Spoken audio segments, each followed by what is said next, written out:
Bom, em primeiro lugar, meu nome é Marcelo Miranda. Eu estou pela terceira vez nos trabalhos de mediação de alguns debates no Festival de Brasília. Quero agradecer o convite de sempre aí do Eduardo Valente e de toda a equipe, especialmente o pessoal das formativas, que é sempre muito prestativo, ágil, faz toda a diferença. Agradecer também a presença de todo mundo que está aqui e das equipes. Eu estou estranhando um pouco, porque eu acho que é a primeira vez que eu vou mediar um bate-papo em que eu não vejo todo mundo da mesa, um pouco pela formação. Então, um pouco de toque aqui. Eu vou ver se a gente consegue puxar um pouco para trás, para eu, pelo menos, ver o rosto das pessoas e as pessoas verem o meu rosto.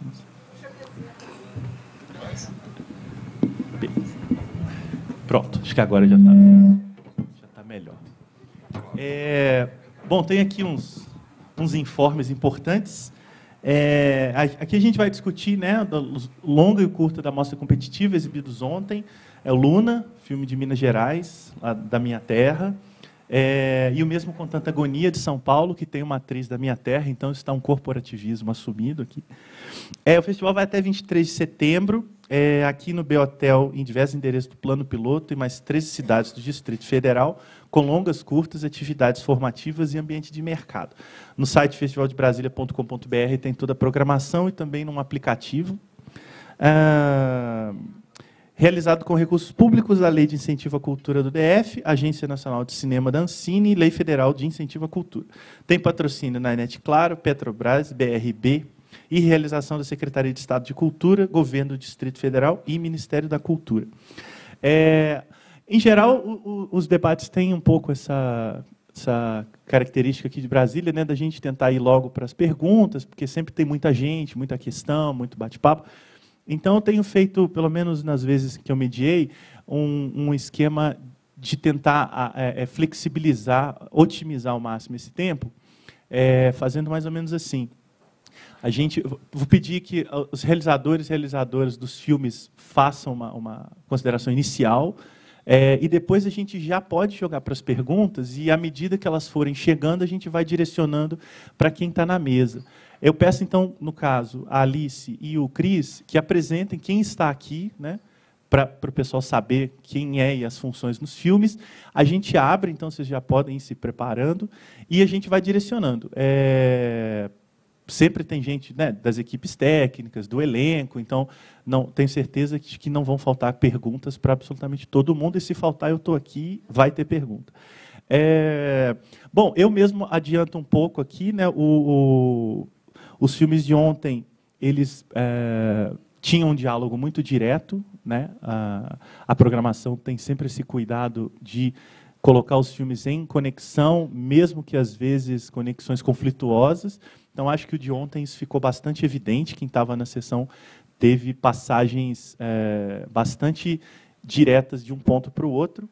E, por ordem de exibição, vou pedir, então, que a Alice comece, apresentando o mesmo com Tanta Agonia, e quem está aqui da equipe. Depois eu já peço para o Cris direto também falar rapidamente, e aí eu já vou pedir que quem tiver perguntas vá levantando a mão, e eu vou anotando, e aí o pessoal da produção do Formativas vai passando o microfone, e a gente tenta organizar dessa maneira. Enquanto der certo, vai dar tudo certo. Oi, gente, bom dia. Sou Alice, diretora e roteirista. Maria, atriz, está com a gente no roteiro também, a Preta atriz. E tem um pessoal aqui da produção, foto, montagem, som. E quer que eu fale já um pouco do filme? Então, o filme surgiu quando eu estava assistindo um jornal de TV aberta, assim, à tarde, bem sanguinário, que estava contando a história de um ambulante que foi assassinado, né? Porque um trem bateu nele, depois 3 trens passaram por cima, e, logo depois, a âncora já trocou para uma notícia tipo: agora vamos falar de coisa boa, que uma novidade do mercado é festa infantil e limousine, que é mais barata do que fazer em buffet infantil, e é muito legal, está na moda. E eu fiquei um pouco chocada com as duas notícias, assim, elas me me pareceram muito desconexas, e o jeito que a âncora fez a passagem das duas coisas me deixou um pouco, sei lá, incomodada mesmo, acho. E eu fiquei com aquilo na cabeça e eu fiquei com muita vontade de escrever sobre isso e fazer um filme. E aí foi isso, né? E aí a gente é muito amiga. A Maria, na verdade, ela é diretora de animação e contra-regra. E agora atriz. E eu me hospedo na casa dela quando eu vou para BH. Eu sou de BH também, mas moro em São Paulo há muito tempo. E aí a gente ficava, sei lá, a gente ficou muito próxima e a gente resolveu fazer um filme junta quando a gente estava num festival junta, em 2015. E aí, quando veio essa ideia, eu falei: Maria, vamos. Se você quiser, depois você pode ser diretora de arte, contra-regra, o que for, mas vamos aí, só para a gente conseguir estruturar a ideia do filme. E aí ela quis fazer como atriz mesmo. E foi tipo uma surpresa e maravilhosa, na real. E aí estamos aí. E a Preta foi um reencontro absurdo, porque eu tinha feito uma diária no Aerohotel Cambridge. A Preta é filha da Carmen, não sei se vocês conhecem, que né, do movimento de moradia lá de São Paulo, super importante. E a gente se encontrou lá, mas não trocou tanta ideia, foi muito rápido. E aí, quando o Matheus, né, produtor, e a Luana, que é figurinista, falaram: chama a Preta e tal. Aí, quando eu vi ela, a foto e um vídeo absurdo, lindo, que ela tinha, eu falei: putz, é a Preta. Claro, aí ela foi para a conversa e, na hora, já casou tudo. A gente conversou e foi só sensacional. E aí, estamos aí também. E acho que é isso, né?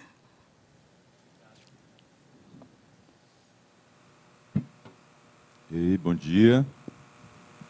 Deixa eu começar apresentando a equipe que está aqui. Eduarda Fernandes, a nossa Luana, Ana Clara Ligeiro, nossa Emília, Luiz Abramo, diretor de fotografia, Iris Harry, atriz do filme Atriz. Iris Harry, atriz, é bom demais. Marcela Recchione, diretora de produção. Levanta a mãozinha aí. Caroleta Maurício, nossa figurinista. Matheus Sorieden, ator. Tem mais alguém aqui hoje? Ainda não, né? Estão acordando.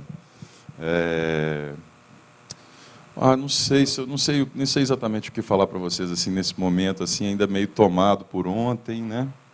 Acho que eu prefiro deixar que as perguntas venham em relação ao filme e a gente conversar a partir delas. Mas dizer, de elenco chegando ali, nosso produtor de elenco, bom dia. E a gente trocar a partir, eu acho, das questões que foram que vierem de vocês, né? Só dizer mesmo da alegria, né? Um certo alívio assim, ontem foi a primeira exibição do filme, então estou um pouco aliviado assim de ter passado por esse momento, nessa troca, né? Do filme ganhar esse encontro com as pessoas pela primeira vez. Acho que é isso. Obrigado, Cris. Obrigado, Alice. Então, a gente já pode fazer pergunta. Lembrando aqui, estava confirmando, que o debate tem transmissão online, em streaming no site do festival. Então, a gente está sendo visto também por várias outras pessoas. E a gente já tem aqui uma primeira. Na sequência, sim? Beleza. Pessoal, quem mais for tendo, não precisa esperar, pode ir levantando a mão aí. Se eu demorar a ver, logo, logo eu vejo. E eu vou anotando aqui, e isso dá mais dinâmica, tá bom? Aí, desculpa, eu peço que se identifique, se for jornalista de qual veículo, se não for de qual área, especialmente pelo fato de ter transmissão, nem todo mundo em casa vai ver quem está perguntando, então é legal para saber quem é que está falando. Então, bom dia a todos. Suiane Correia, Bangalô-Cut, né, jornalista do Bangalô-Cut, lá de Aracaju. Minha pergunta vai para você, Cris. Na verdade, primeiro, elogiar o filme. Gostei muito, saí tomada ontem no cinema pelo filme. Demorei até um pouco para dormir, porque eu ficava pensando em várias coisas. Acho que você tratou o tema assim, de uma forma bem responsável, né? E são duas questões assim que eu gostaria de colocar. Também, obviamente, parabenizar as duas atrizes, né? Que primeiro longa, né? De ambas. Então, me lembrou até um pouco a questão também do debut das meninas das duas Irenes, né? Que também, primeiro longa, e elas deram muito conta do recado, tanto quanto vocês ontem no filme. Então, minha primeira questão é com relação ao final, né? Se no roteiro inicial, desde sempre, já estava definido aquele falso final e o prolongamento, ou isso foi mudado durante as filmagens. E com relação à preparação do elenco, a preparação das meninas. Legal, obrigado pelas suas palavras, pelo abraço ali no café da manhã. Primeira pergunta, a resposta é não. Não era esse o final do filme. E o processo de montagem foi bem longo, assim, aproximadamente 1 ano de montagem, então muitas versões distintas, né? Aquele final, ele ficou fora do filme por muitas versões. Porque, no primeiro momento, eu tinha a ideia que aquela cena tinha um tom, já desde o roteiro, um pouco distinto do resto do filme. Então, no primeiro momento, eu reagi contra aquele tom.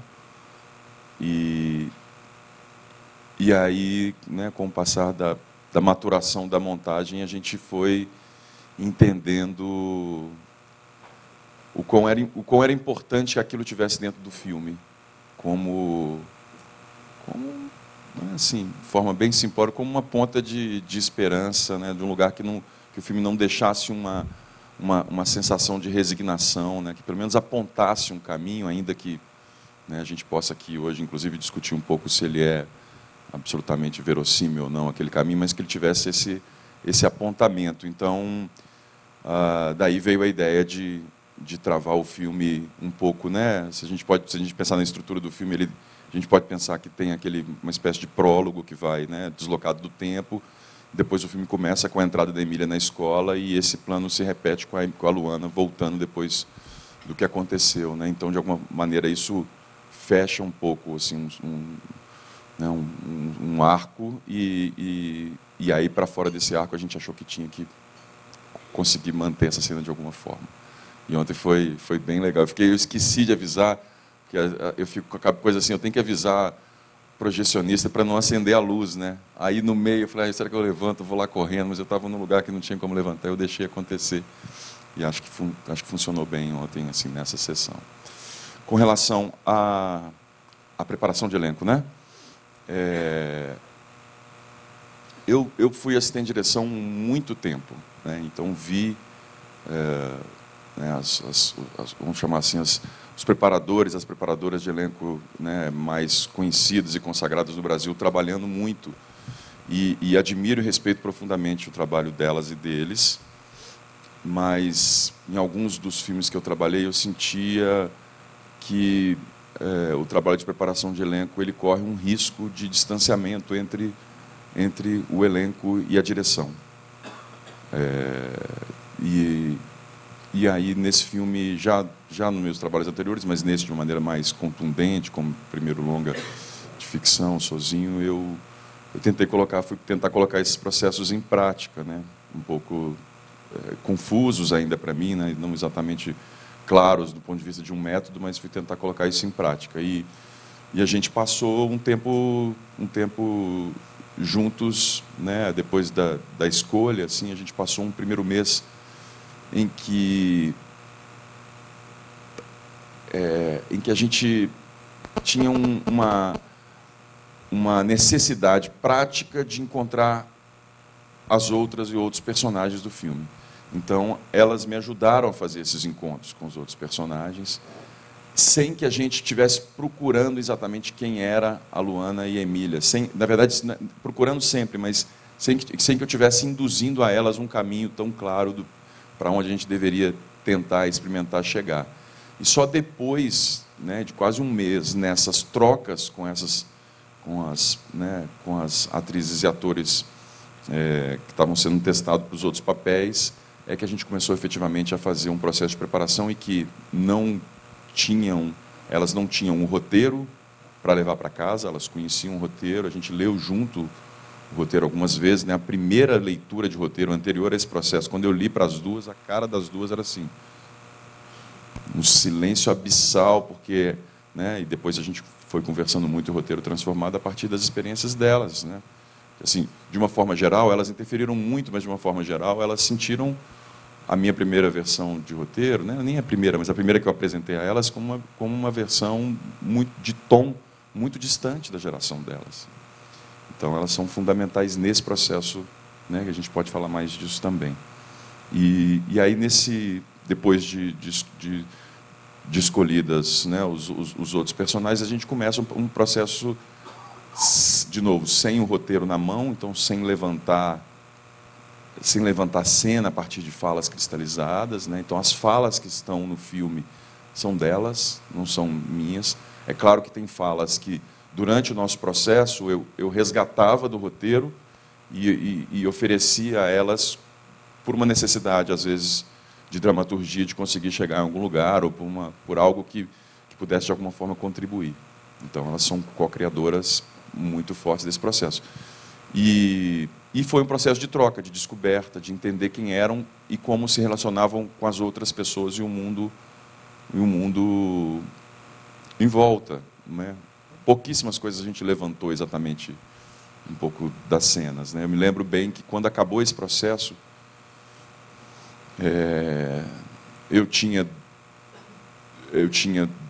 elas, principalmente, muito inseguras em relação a começar o filme, quando estava acabando o processo de elenco, justamente porque a gente não tinha ido em busca de ter certeza que as cenas funcionariam na sua arquitetura, né, materializar essas cenas. E, por outro lado, tinha um roteiro em que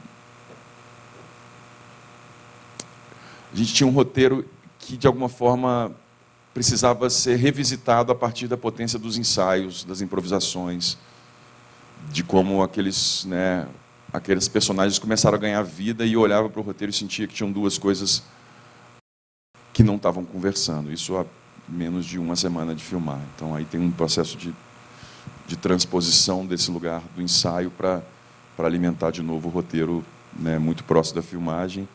E eu acho que é isso. Vocês querem complementar? Falar um pouquinho da preparação?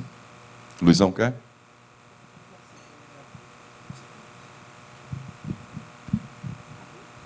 Assim, que eu achei que fez a diferença nesse filme, eu acho a preparação do Cris. É um filme que foi preparado há muito tempo, assim, né? Quando a gente se encontrou, ele falou do filme, ele começou a preparar, fez uma pesquisa muito longa e começou a encontrar as atrizes.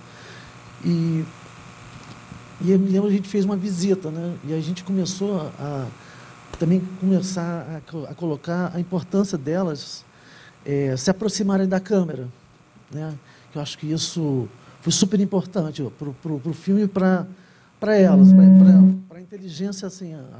Acho que elas são muito inteligentes com a câmera, né, as duas.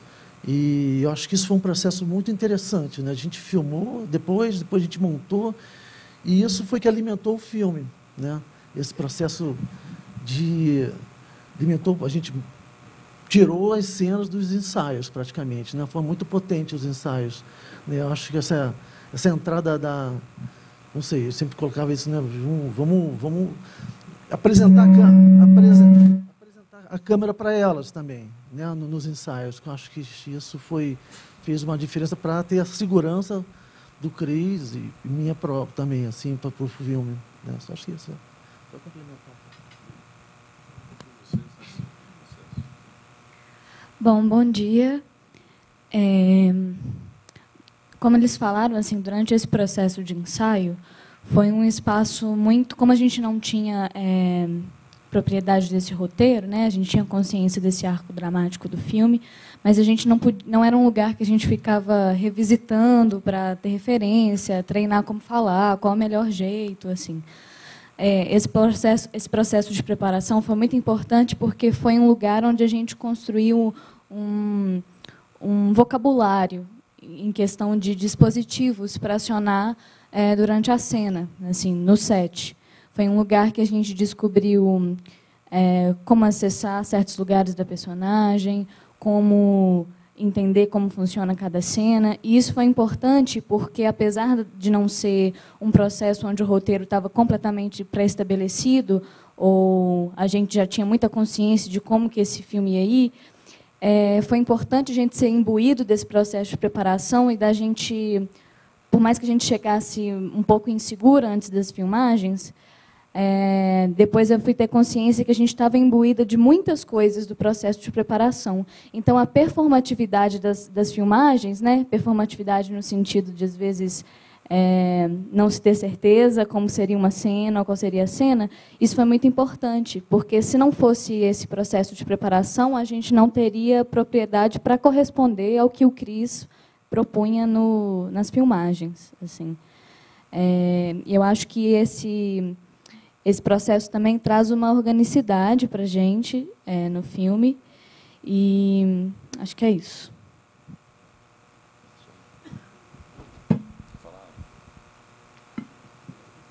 Bom, a gente tem o próximo logo do lado aí.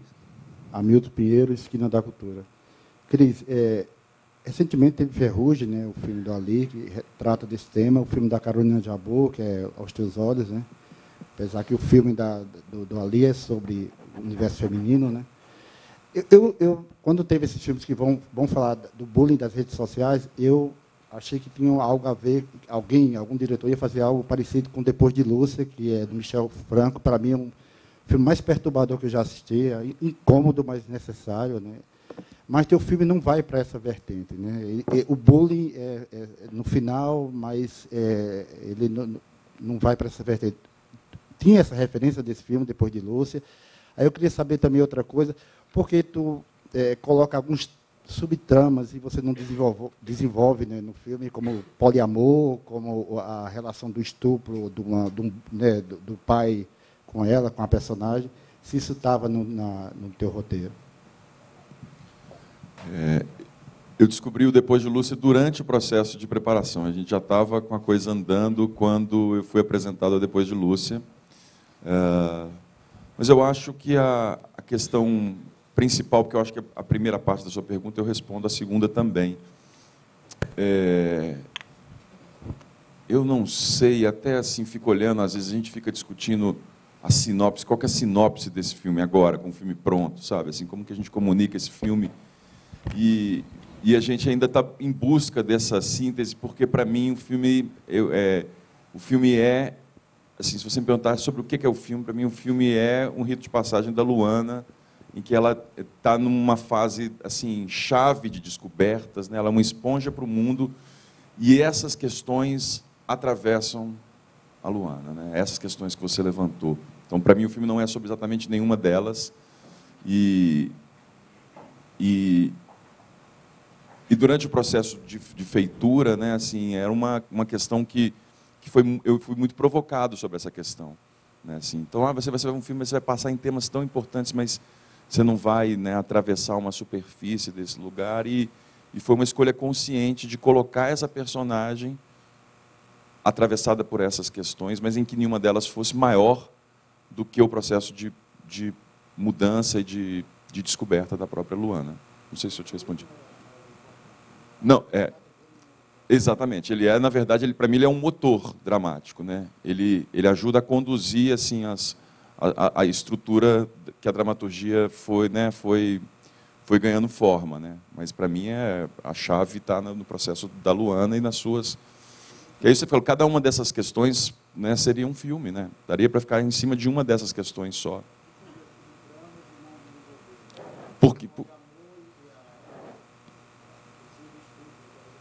Sim, por isso, porque eu queria ter um processo, né, assim, não sei se de forma consciente, mas assim, um processo de passagem, um rito de passagem de transformação, em que essas questões, que a gente tivesse mais questões colocadas no caminho dela, não fosse uma questão e que o filme acabasse talvez se tornando refém dessa questão. Então, de alguma forma, eu opto por esse caminho de que essas questões são atravessadas, mas que muitas vezes o resultado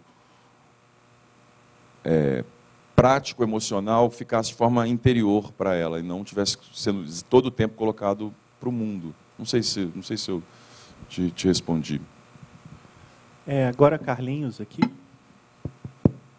Oi, bom dia. Eu sou Carlos Alberto Matos, do blog Carmatos e do portal Carta Maior. Eu queria fazer uma pergunta para a Alice e uma para o Cris.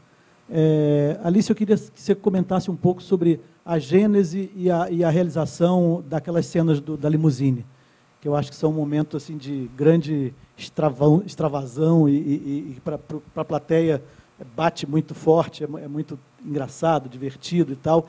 E eu queria que você comentasse essas sequências. E para o Cris, eu queria primeiro te parabenizar pelo filme. Eu fiquei impressionado, fiquei muito bem impressionado pelo fato de um filme tão propositivo sobre esse assunto, um filme que não cai na depressão e na derrota e no suicídio e tal, tenha sido assinado pelo menos por um homem. Achei bacana isso, que quebra um certo tabu, um certo estereótipo, né, sobre o lugar de fala, e que a tua colaboração com as mulheres da equipe, eu acho que foi fundamental nisso, né, nessa parceria. Queria te perguntar uma coisa, assim, é um filme que, em certa medida, ele é sobre exposição do corpo, né, exposição privada e exposição pública. E é um filme que precisa também tratar com isso no próprio filme, né? Então, eu queria saber como vocês pensaram isso, pesaram isso. A gente vê que tem decisões importantes de montagem, de enquadramento, de foco, que lidam com essa questão da exposição do corpo, né? Principalmente o corpo da Luana. Então, eu queria que você comentasse um pouco sobre isso, né? Como eu contei que, quando eu vi a reportagem, eu fiquei incomodada assim, com a história das festas de limusine, achei esquisito ser um lugar pequeno, apertado, que fica andando na cidade, um lugar muito luxuoso para criança, principalmente para meninas, crianças, mulheres. E, quando a gente foi escrevendo o roteiro, me dava uma vontade de tentar subverter um pouco essa lógica e mostrar as meninas mais fortes naquilo ali, mais donas daquela história. Então, a gente viu muito vídeo de YouTube dessas festas e foi atrás das meninas que se filmavam. Isso foi bem importante, assim, foi bem referencial, o filme das festas. E aí a gente foi encontrando as meninas através de Facebook e sentamos junto com todas elas, com as mães, contamos a história do filme inteiro, então elas sabiam que tinha uma morte antes, mas falamos, vocês têm que dar uma alegrada na Maria, e é meio isso. E as meninas sacaram tudo na hora, elas têm entre 9 e 10 anos, e é isso, a gente deu o celular para elas, a gente estava lá, a gente, inclusive, gravou algumas cenas com a câmera do filme mesmo, mas nunca foi uma intenção de colocar, assim, a gente estava meio quase com um backup. Eu achei massa, porque acho que eu nunca mais vou querer fazer esse backup, foi uma experiência interessante, porque era elas, e a Bruna, a montadora, falou, não, nem de jeito nenhum, é só elas mesmo, se filmando, e com certeza, e era isso. Eu achei que foi uma forma da gente tentar contar essa história desse luxo num carro parado no trânsito da Paulista de uma outra forma, e delas enaltecendo a figura da mãe também, assim, era importante isso. Então foi meio por aí, assim.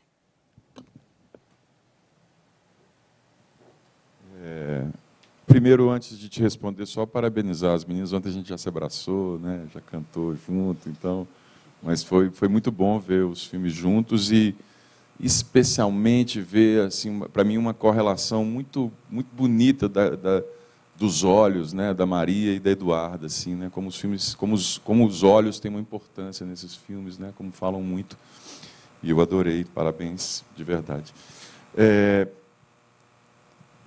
Obrigado pelas palavras. Sobre a sua pergunta, é um esforço, né, um exercício ético muito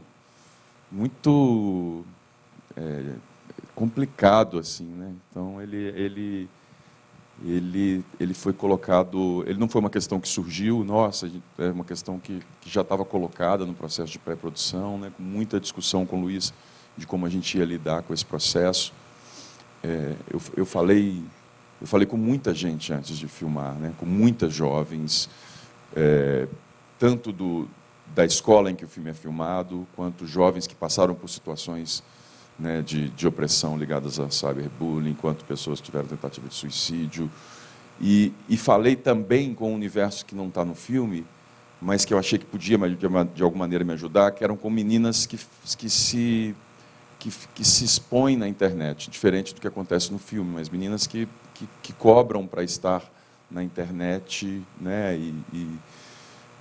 e foram conversas lindas, porque muitas delas eram feministas assim muito firmes nas suas convicções, e eu tenho uma lembrança muito clara do final de uma dessas conversas, né, muito antes do período de pré-produção, em que, na hora que ela foi se despedir de mim, de abraçar, ela falou assim, muito cuidado como você vai filmar com o corpo dessas meninas.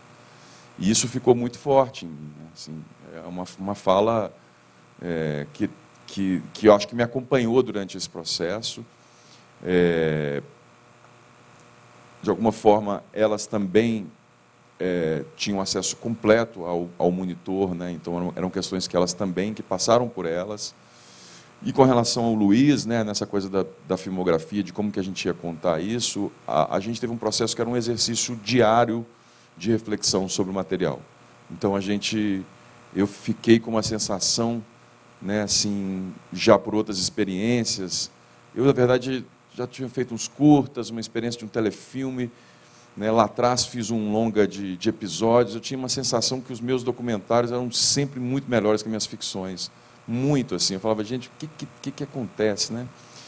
E nesse processo eu ficava pensando quais eram os processos que poderiam me ajudar, né, a tentar encontrar alguma potência. E um dessas respostas não tem exatamente a ver com o documentário, mas tem a ver com o processo de filmar, é que o copião perdeu a sua função, a função inicial de que era ver se o negativo estava preservado, só que ele, por trás dele, tinha uma outra força, que era de fazer com que a equipe pudesse ver o que ela estava filmando. E numa proporção que não fosse a tela dos monitorzinhos que a gente acompanha no set, em que as coisas são pequenas, que você vê mais ou menos o que está acontecendo. Então, primeiramente, eu me propus, ao final do set de filmagem, a logger me entregava o material do dia, e, inicialmente, eu revisitava esse material para entender. E aí, com o passar dos dias, o Luiz foi chegando. Então, a gente começou a passar 2, 3, 4 horas com o material filmado, entendendo esse material, que caminho que o filme estava tomando. E essa discussão ela passava muito por esse lugar, né? Por exemplo, a gente tinha coisas que a gente filmou 2, 3 vezes. A gente voltava, encontrava um espacinho no plano de filmagem e filmava de novo, diminuía no tempo, na ordem do dia, uma coisa para poder voltar e filmar de novo, né? Claro que dentro das locações, dentro de uma estrutura, né, da produção com amor, que a Marcela está aqui, que a gente tinha, né? A gente tinha, obviamente, os limites de não atravessar algumas questões que iam impactar do ponto de vista da logística, mas a gente não teve medo de filmar de novo, né? Por exemplo, mesmo quando ela está dançando para a Emília no quarto dela, a gente foi descobrindo que aquela câmera tinha que ser mais fechada, que a gente tinha que revelar menos sobre aquele corpo. A gente começou aberto, levamos para a montagem e fomos descobrir, por essa sorte de ter revisitado o material durante o processo. Vocês querem falar sobre isso? Alguma coisa? Luiz?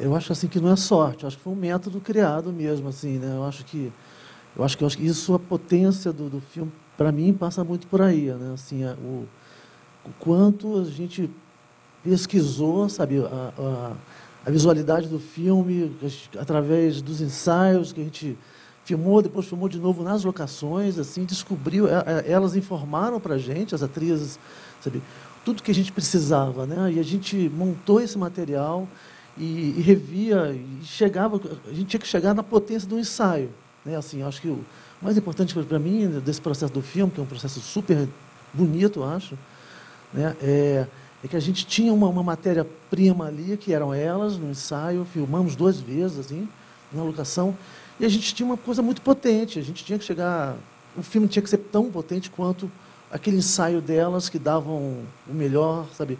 E eu acho que isso, várias referendaram e fizeram que a gente tivesse, assim, segurança de alguns enquadramentos, assim, sabe? Então, acho que tem algumas cenas que a gente tem que chegar ali. Ali está muito bom, porque a gente vai abrir mão numa decupagem clássica nossa, sabe? Que a gente pensou ali. Eu acho que a gente estudava muito, né? Um material filmado, olhava e refletia. Como é a próxima cena, sabe? Que a gente ia fazer. Me lembro que a gente tinha esse processo, né? qual é a próxima cena? Vamos estudar como que ela tem que ser, ela tem que dialogar com essa cena que a gente acabou de fazer ali, acabou de montar. Então, acho que teve essa potência no filme, e eu acho que isso, quer dizer, refletiu muito de como o que elas deram para a gente, as atrizes, né? Todo o processo de inteligência delas, dramática, sabe? Acho super interessante. E essa questão também de poder refazer, né? Todo filme que eu faço assim, eu tenho a impressão que gostaria de fazer de novo, né? Geralmente falo com o diretor, pô, vamos filmar de novo assim, porque a gente ficou tão inteligente com o processo e, poxa, acabou, né? A gente não vai fazer chato assim. E eu acho que teve isso, né? A gente poder refazer, ver coisas que a gente estava tão vivo, tão inteiro ali dentro. Tipo, teve a chance de refazer coisas, que é muito bom, assim, refazer. A gente via na tela grande, né? Acordava de manhã cedo lá, o Cris estava lá montando um projetor grande, já tinha montado cenas, projetava grande, que eu acho que é uma diferença, né? Para a gente ficar inteligente com o filme, eu acho que um filme teve isso, né? Teve esse processo. Dentro desse processo, ontem eu não citei nominalmente, e acho importante fazer, que é a participação e a importância da Maíra Mesquita, que é a diretora de arte. Queria muito que ela estivesse aqui, porque também essa reflexão sobre essa imagem também passou muito por ela. E ela, eu estava falando, dando uma entrevista agora, estava lembrando, que dificilmente passava um dia que ela não entrava na minha sala com uma questão de uma superfície do filme que eu não tinha enxergado ainda. E aí ela ia embora, e aí no voltava no dia seguinte, eu falava, calma, nem a questão de ontem ainda não está resolvida. Assim, então, ela foi fundamental, né, nessa troca, nesse triângulo, junto com o Luiz, para discutir essas questões, inclusive as questões éticas de como a gente filmaria. O Filipe aqui. Sim. O Carlinhos adiantou um pouco das... perdão, tem que apresentar, né? Filipe Tem Pitanga, não, mas é importante. Você não é obrigado a nada. do Almanac Virtual. O Carlinhos adiantou algumas questões que eu queria fazer, mas eu queria fazer várias micro perguntas para vocês, são bem rapidinhas elas, porque é interessante os dois filmes partirem de um caso real, vamos dizer assim, ou da alusão a, porque existem vários casos, uma coisa que o Cris ainda não mencionou, que eu gostaria que ele mencionasse, seria de onde veio a ideia para o filme, se veio de um caso real, ou de várias pesquisas, que é um caso delicado, e tem vários casos ali, assim como aqui também. Tem o suicídio adolescente, tem a questão do bullying, a questão da superexposição virtual e etc. Mas, especificamente aqui, como a Maria também assina o roteiro, eu gostaria de saber como é que vocês conseguiram tridimensionalizar e trazer tantos lados humanos, porque me surpreendeu que a história da Limousine também tivesse vindo do noticiário. Isso me surpreendeu muito agradavelmente, saber o quanto você conseguiu humanizar uma coisa tão sensacionalista que a gente pensa que não é real, dar essas duas notícias juntas e você conseguiu transformar em algo humano. E como? Eu queria perguntar como das vivências que vieram das próprias artistas, das personagens, para trazer para a tela, e muito também, já que a Carlinhos falou do corpo, eu queria falar da face. O Cris falou do olhar, mas eu acho que tem um estudo da face nos dois filmes muito intrigante, em que a gente se delonga nas cenas de rosto muito fortemente. E eu amei o cartaz de vocês, que também prolonga, eu adoro cartazes que prolongam a narrativa e quase que traz um estudo psicanalítico desses rostos que traz dentro do cartaz. E que também alude à questão da selfie das menininhas. Então, a linguagem da selfie está muito presente. Já estava no metrô, em se delongar nos rostos, se delongar no rosto da Maria no final. Então, tem uma linguagem do rosto muito forte ali, que também tem ali nas questões das máscaras. Assim como o cartaz daqui faz uma questão psicanalítica, as máscaras ali fazem alguma questão. Então, eu queria saber como foi trabalhar essas questões, como vocês escolheram a trilha sonora, que eu quero o Spotify dela para ontem, que é uma narrativa toda extra, parece Celine Sciamma, não sei se você viu Garotas, se Garotas foi uma referência, mas a trilha estendeu a narrativa da história, foi incrível aquilo.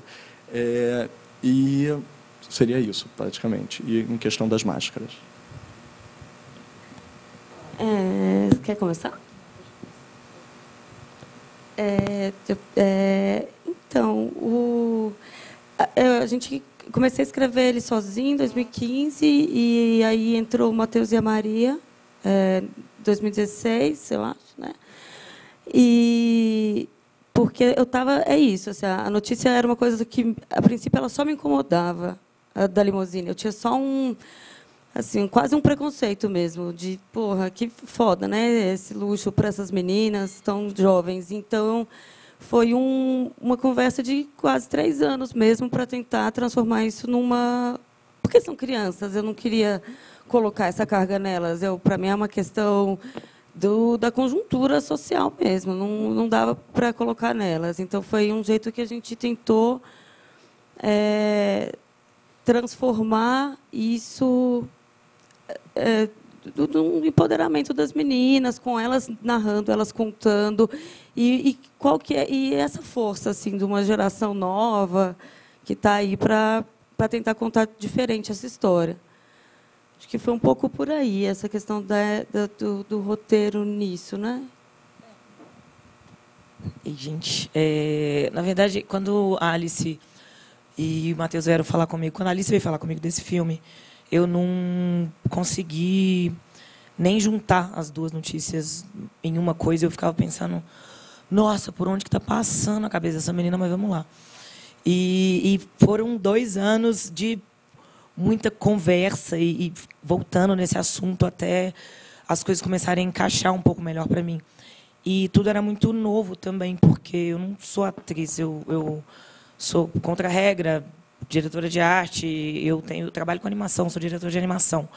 Então, essa parte, eu ficava enxergando tudo de um jeito muito por um outro lado, tipo, como que ela ia, eu ficava pensando tecnicamente o que ela queria, como que ela ia contar isso, então minhas questões eram muito em cima disso também, tipo, a gente vai gravar no trem tá, mas esse momento do trem, o que significa para mim? Tipo, eu estou falando umas coisas bem júnior aqui de processo, porque era o que aconteceu comigo, de tentar entender o que estava passando na cabeça dela. Mas aí a gente foi conversando e foi encaixando, e algumas coisas até mudaram. Várias certezas que a gente tinha do filme, que no início eram, tipo, certeza. A gente passou uma tarde inteira lá em casa, um dia, tomando chá e conversando no Titanic. Tomando chá e conversando num dia de ressaca, falando, vamos fechar esse filme, vamos. E durante a tarde, ele foi para vários lados. Então, mas esse dia a gente conseguiu juntar eu, Matheus e a Alice num lugar de... Eu fui colocando o que eu fui, para eu entrar nele e conseguir fazer, eu fui colocando o que eu acreditava mais. Ah, não, peraí, mas essa personagem, ela é... Eu sou de Minas, aí eu vou gravar em São Paulo, com outros paulistanos, a gente de tudo quanto é lugar, mas eu tenho que fazer um sotaque, pelo amor de Deus, eu não sou nem... Então, essa personagem é mineira, tá bom. Então, ela mora aqui há mais tempo. Então, a gente foi construindo. Antes, ela não ia ter um carro, mas como que ela tem um carro? Onde que está o carro dela? Aí vamos tratar do rodízio. Eu fui fazendo umas questões que... E aí, fui eliminando um tanto de probleminhas que eu achava para entender essa história, para deixar o caminho mais livre para tentar representar o que a Alice queria na tela ali. Então, por exemplo, eu sou uma subchefe de cozinha. Aí eu fiquei fazendo curso de cozinha para pelo menos tirar esse problema, para no dia de ter que fazer uma cena não ser uma questão, mas eu vou mexer com isso como? Aí eu fiquei frequentando uma cozinha toda semana, para pelo menos isso não ser um problema para mim. Então foi isso. Eu acho que eu não sei nem se eu estou respondendo o que você perguntou, mas eu fui eliminando umas questões para poder chegar ali no set e fazer só o que a Alice pedia. E ela é muito exigente. A cena que você está falando do olhar, por exemplo, a cena do carro. Estava dirigindo em São Paulo, não tinha nem carteira, que foi caçada. Dirigindo em São Paulo, com gripe, autorização, não sei como. E a Alice aqui atrás do banco. Maria, quero mais, eu quero isso. Agora olha, eu, caralho, Alice, eu estou dirigindo, pô. Então, mas é isso. Eu fui tentando eliminar umas coisas para poder chegar onde ela estava. E num processo também de tentar pensar em coisas que me levavam para esses lugares. Tipo, ela queria que eu, por exemplo, nessa coisa do olhar no final, que eu tivesse uma angústia, mas sem chorar, mas sem mostrar muito, mas tem a minha filha, mas tem não sei o quê. E eu assim, bom, vou buscar uma história aqui. Então, fiquei pensando numa história de repressão da minha avó com o meu avô. Aí eu fui tornando a história cada vez mais triste. E quando a Alice queria que eu fosse além, e a minha avó já estava completamente reprimida, e eu amo a minha avó, aí eu matava ela. Eu matei a minha avó 7 vezes para fazer esse filme. Então, foi uma carga pesada que essa menina foi colocando. Eu coloquei também, né? Mas para chegar nesses olhares, fácil não é. Não sei se eu respondi, que vocês perguntaram, mas assim, tentei aqui. Antes do Cris... Antes do Cris responder, eu vou aproveitar o embalo e pedir depois da Alice que a Preta fale também, já que a Maria falou tantos detalhes sobre trabalhar como atriz, que você também complete se a sua experiência também foi tão transtornante quanto a dela, ou se a cozinha só ali foi mais tranquilo. Assim.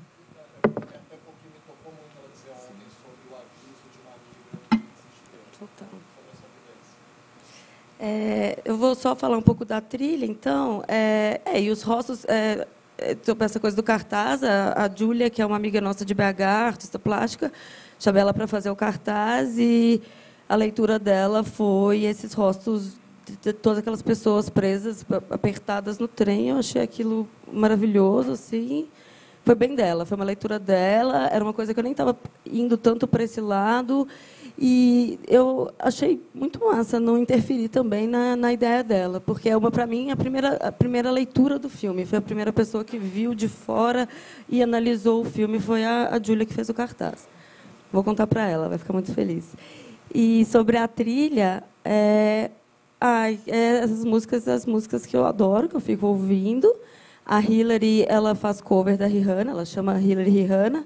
Ela canta Diamonds in the Sky, inclusive no programa do Raul Gil. E aí, depois disso, eu fui ver Garotas de novo, eu já tinha visto.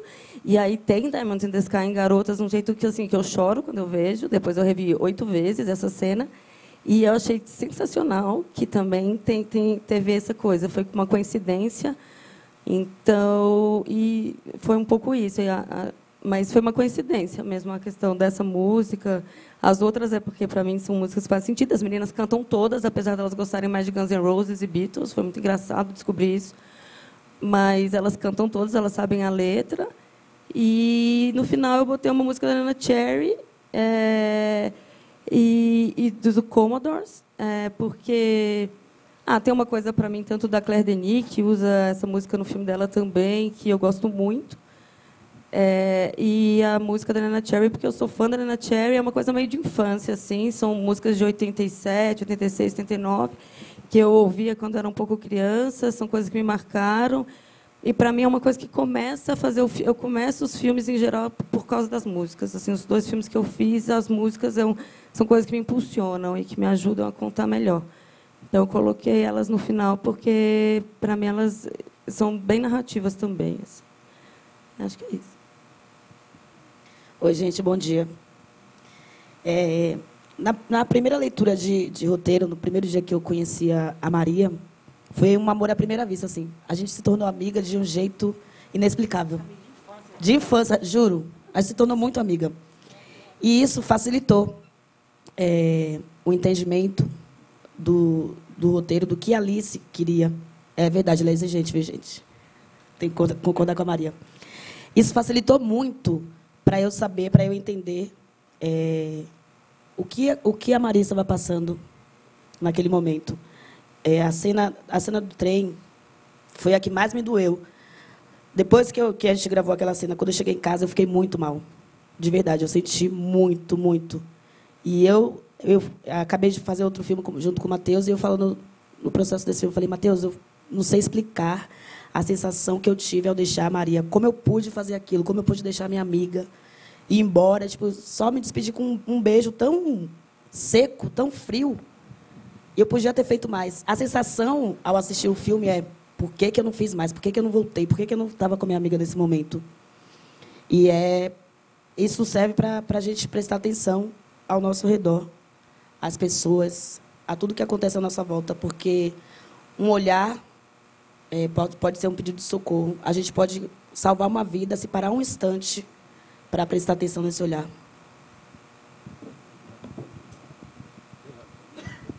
Bom dia, eu sou o Matheus, produtor executivo, assistente de direção e co-roteirista do filme também. Eu só queria complementar uma coisa que ela estava falando do cartaz e também tem a ver com a pergunta da gênese da Limousine, que eu acho que o filme ele tem um processo um pouco inverso com relação ao do Cris, que eu acho que o Luna ele começa numa dimensão um pouco mais pública, que é a questão da escola, né?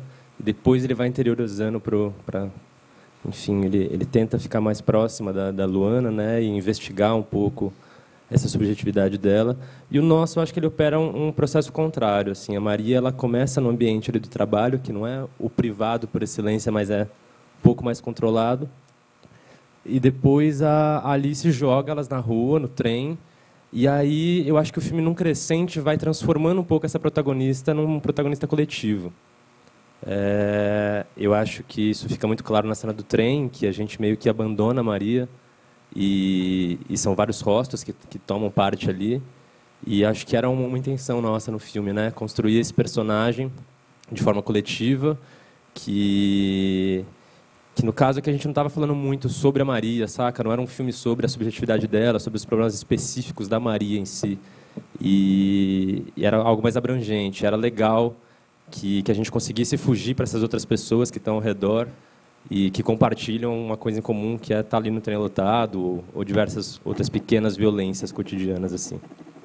E aí eu acho que a gênese da cena da limusine, a limusine tem um pouco disso também, que a gente está acompanhando a Maria, mesmo depois do trem a gente volta para ela naquela cena do carro, que ela está se maquiando, e logo em seguida já entra a Hillary narrando o filme, né? E a Maria é jogada de escanteio de novo. Então acho que faz parte também a criação dessa cena, né, nesse sentido, assim, de colocar a Maria não só como agente de tudo, né? Não é um filme que segue essa heroína, que vai fazendo tudo e a gente vê tudo através do olhar dela. Ela também é atravessada por muita coisa, né? Ela a todo tempo está recebendo e tem de reagir, e nunca tem tempo para parar para reagir, assim. E esse tempo vai acontecer só na cena final, quando ela ainda assim está na função, né? Tem que levar a filha para casa, mas é ali que ela meio que desaba, assim. E também não pode desabar, que, sei lá, tem que seguir. É isso. Obrigado. Cris. Você lembra da... Sobre a exposição na internet, eu meio que fiz um laboratório pessoal de ficar muito tempo na frente da webcam, nesses sites de chat online na webcam. E eu acho... eu nunca tinha feito isso. Foi uma coisa que eu fiz para conseguir... para entender esse mundo da exposição e tal.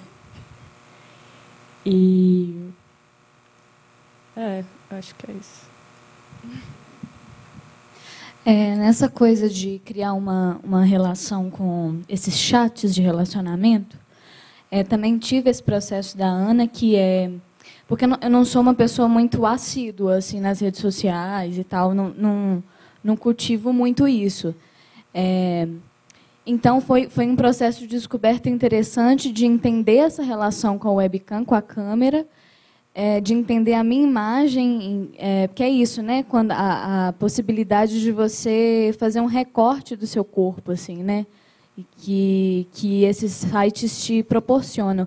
Então, tinha um entendimento meu perante a câmera, de entender o meu corpo, de entender quais recortes corporais me interessavam, assim, mas teve um processo muito importante para mim, que durante esses laboratórios eu tentava entender a lógica das pessoas que estavam conversando comigo, principalmente os homens, assim, entender como funcionavam os interesses, como as engrenagens daquele sistema ali funcionava, para tentar arrancar mesmo assim material, para entender como que a pessoa reagia a tal estímulo, assim. Então tiveram vários momentos que eu não me revelava, mas revelava alguma parte do corpo específica, assim, ia fazendo uma espécie de escambo, assim, entendendo isso, e foi muito importante, assim, para entender a lógica desse mundo cibernético, uma coisa do voyeur, assim.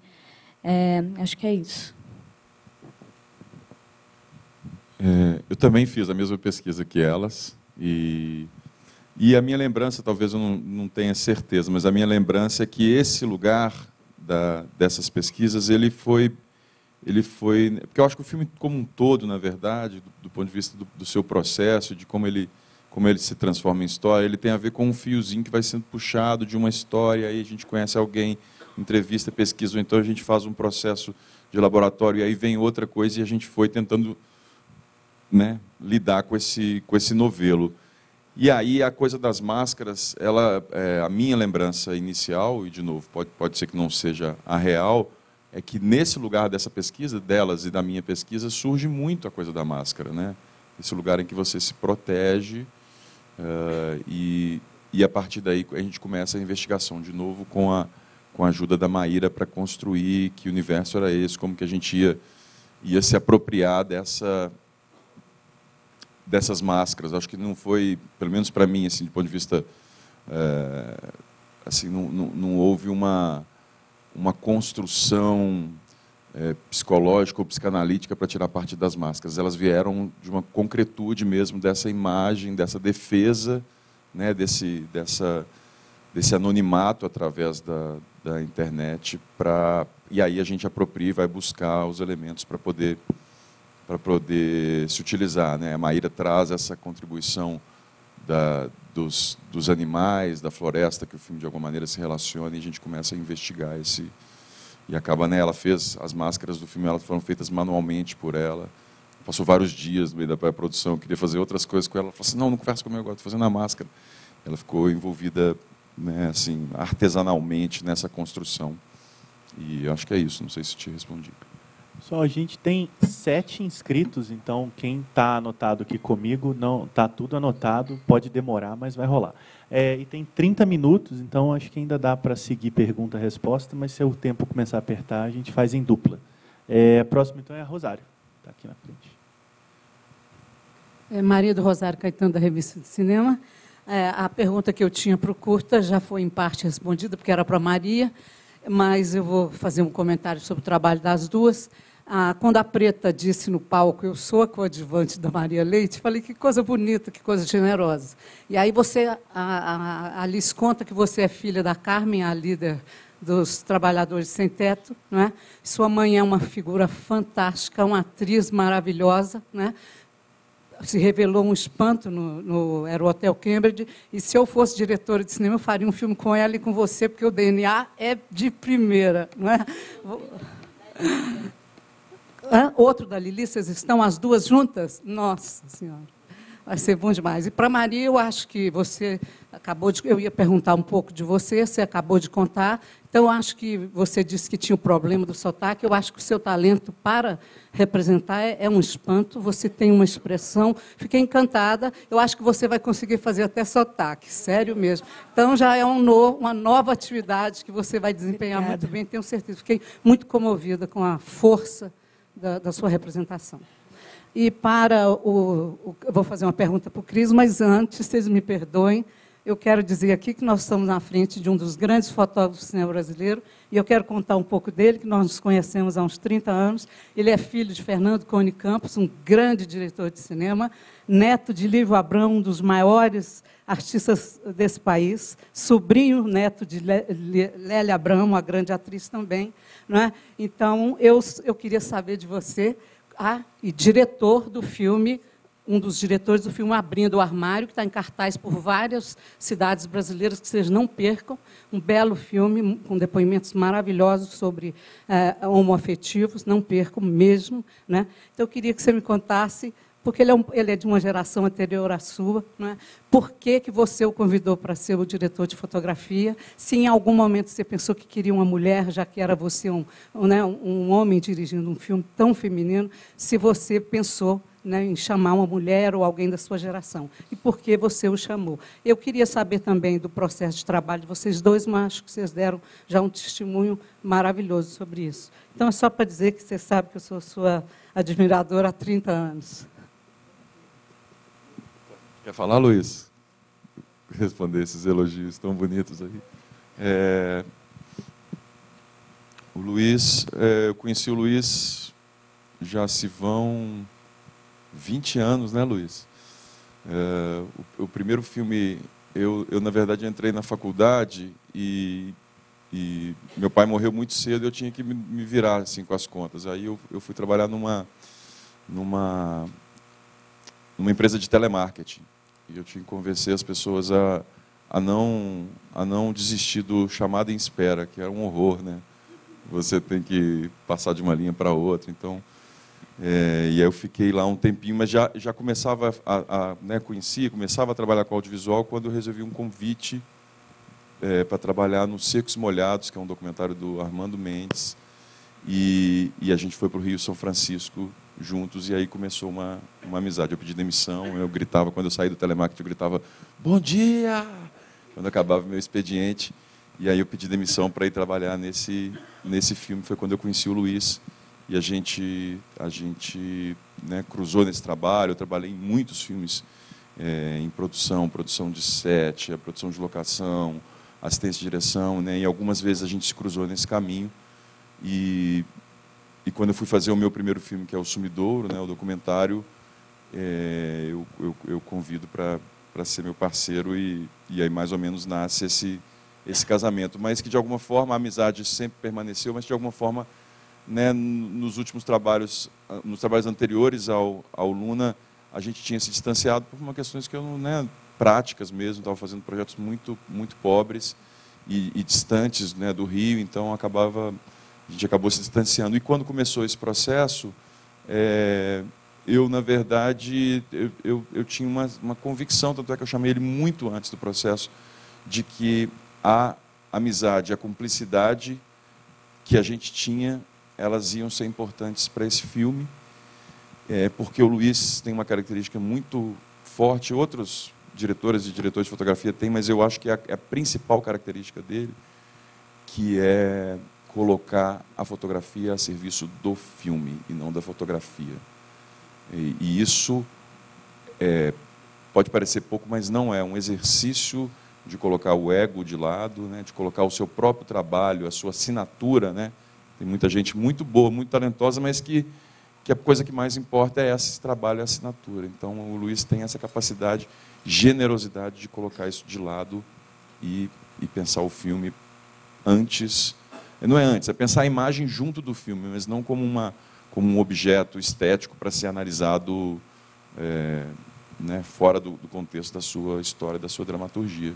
Então, fazer aqui também um agradecimento público, né, já no momento de elogios, público, a parceria, é isso. Imagina, a pessoa trabalhava 12 horas incansáveis do meu lado, e lá eu ia para esse momento que eu contei do copião e tal, e de repente aparecia, batia na porta, chegava, ficava 3, 4 horas por dia comigo. A gente ficava 16, 17 horas por dia trabalhando no filme, né, durante, né, um longa-metragem. Então,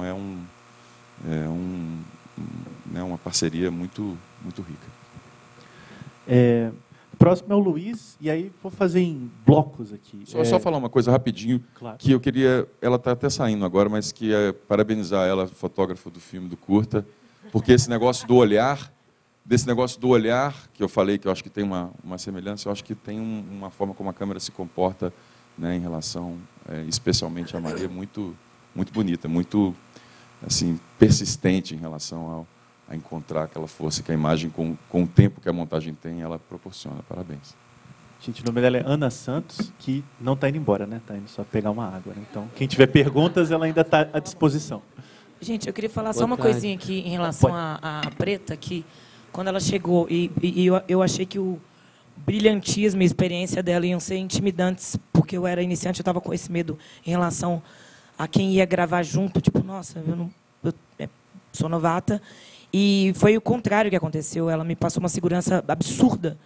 E a gente funcionou muito bem junto. Então, eu queria só levantar essa bola para a Preta também, que foi fundamental para a gente conseguir chegar onde a gente chegou. É só isso. Ficou faltando amor. Antes o Duda vai falar alguma coisa aqui. E, em seguida, é o seguinte, Luiz, você faça, e depois a Cristina, que está na sua frente, já faz também. A gente volta para cá.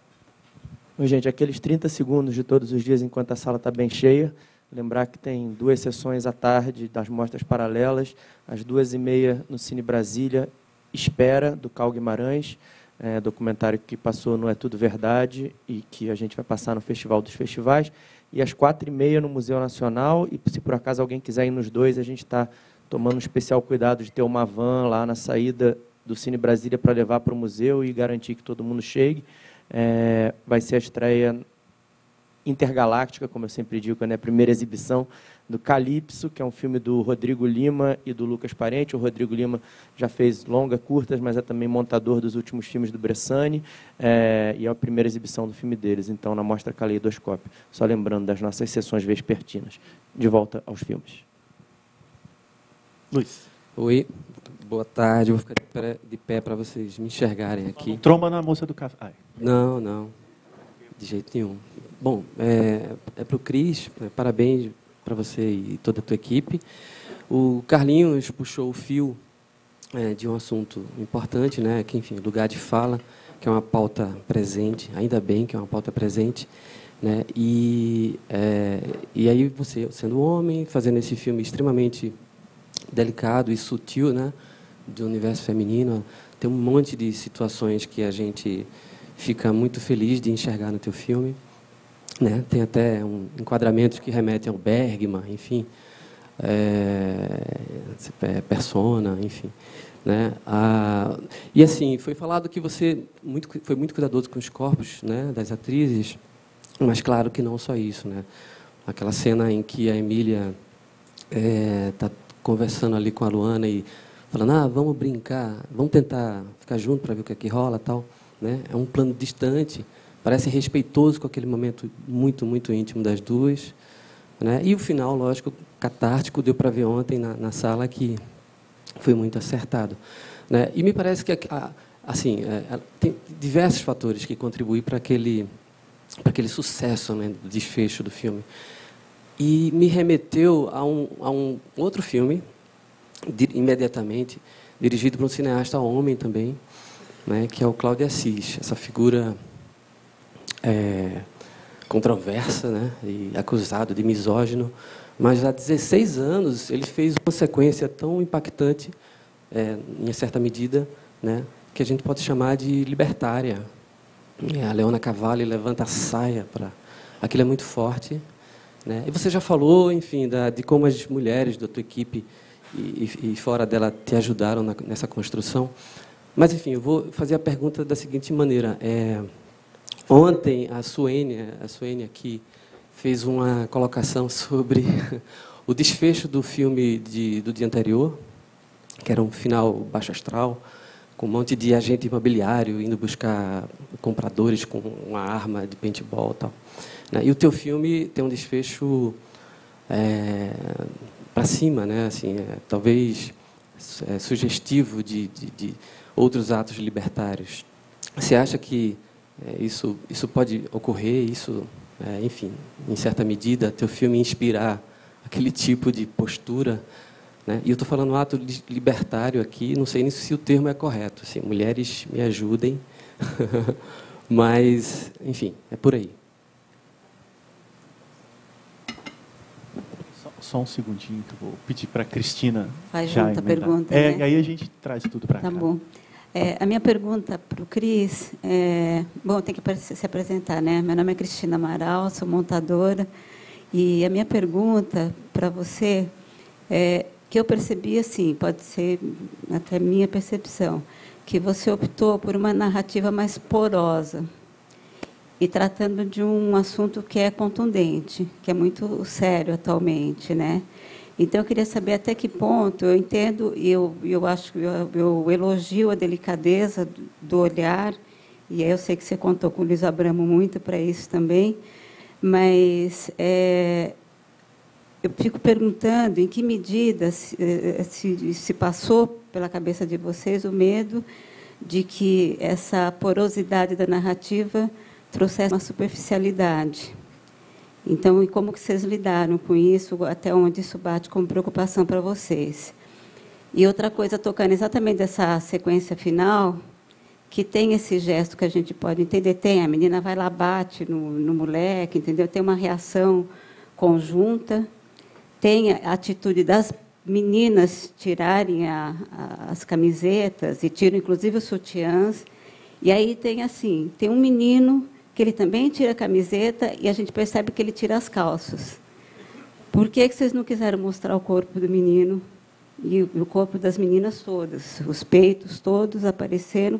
E por que não passou, escapou para vocês de juntar e ter essa coisa desses corpos unidos também? Por que não ter o corpo do menino aparente também?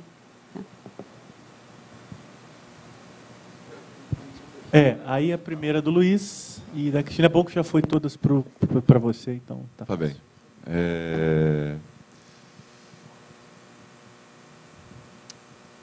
Minha memória está fraca. Você falou bastante, né? Você falou sobre o meu lugar de homem nesse lugar, mas depois você fez uma coisa sobre o final. Tá certo? Tá.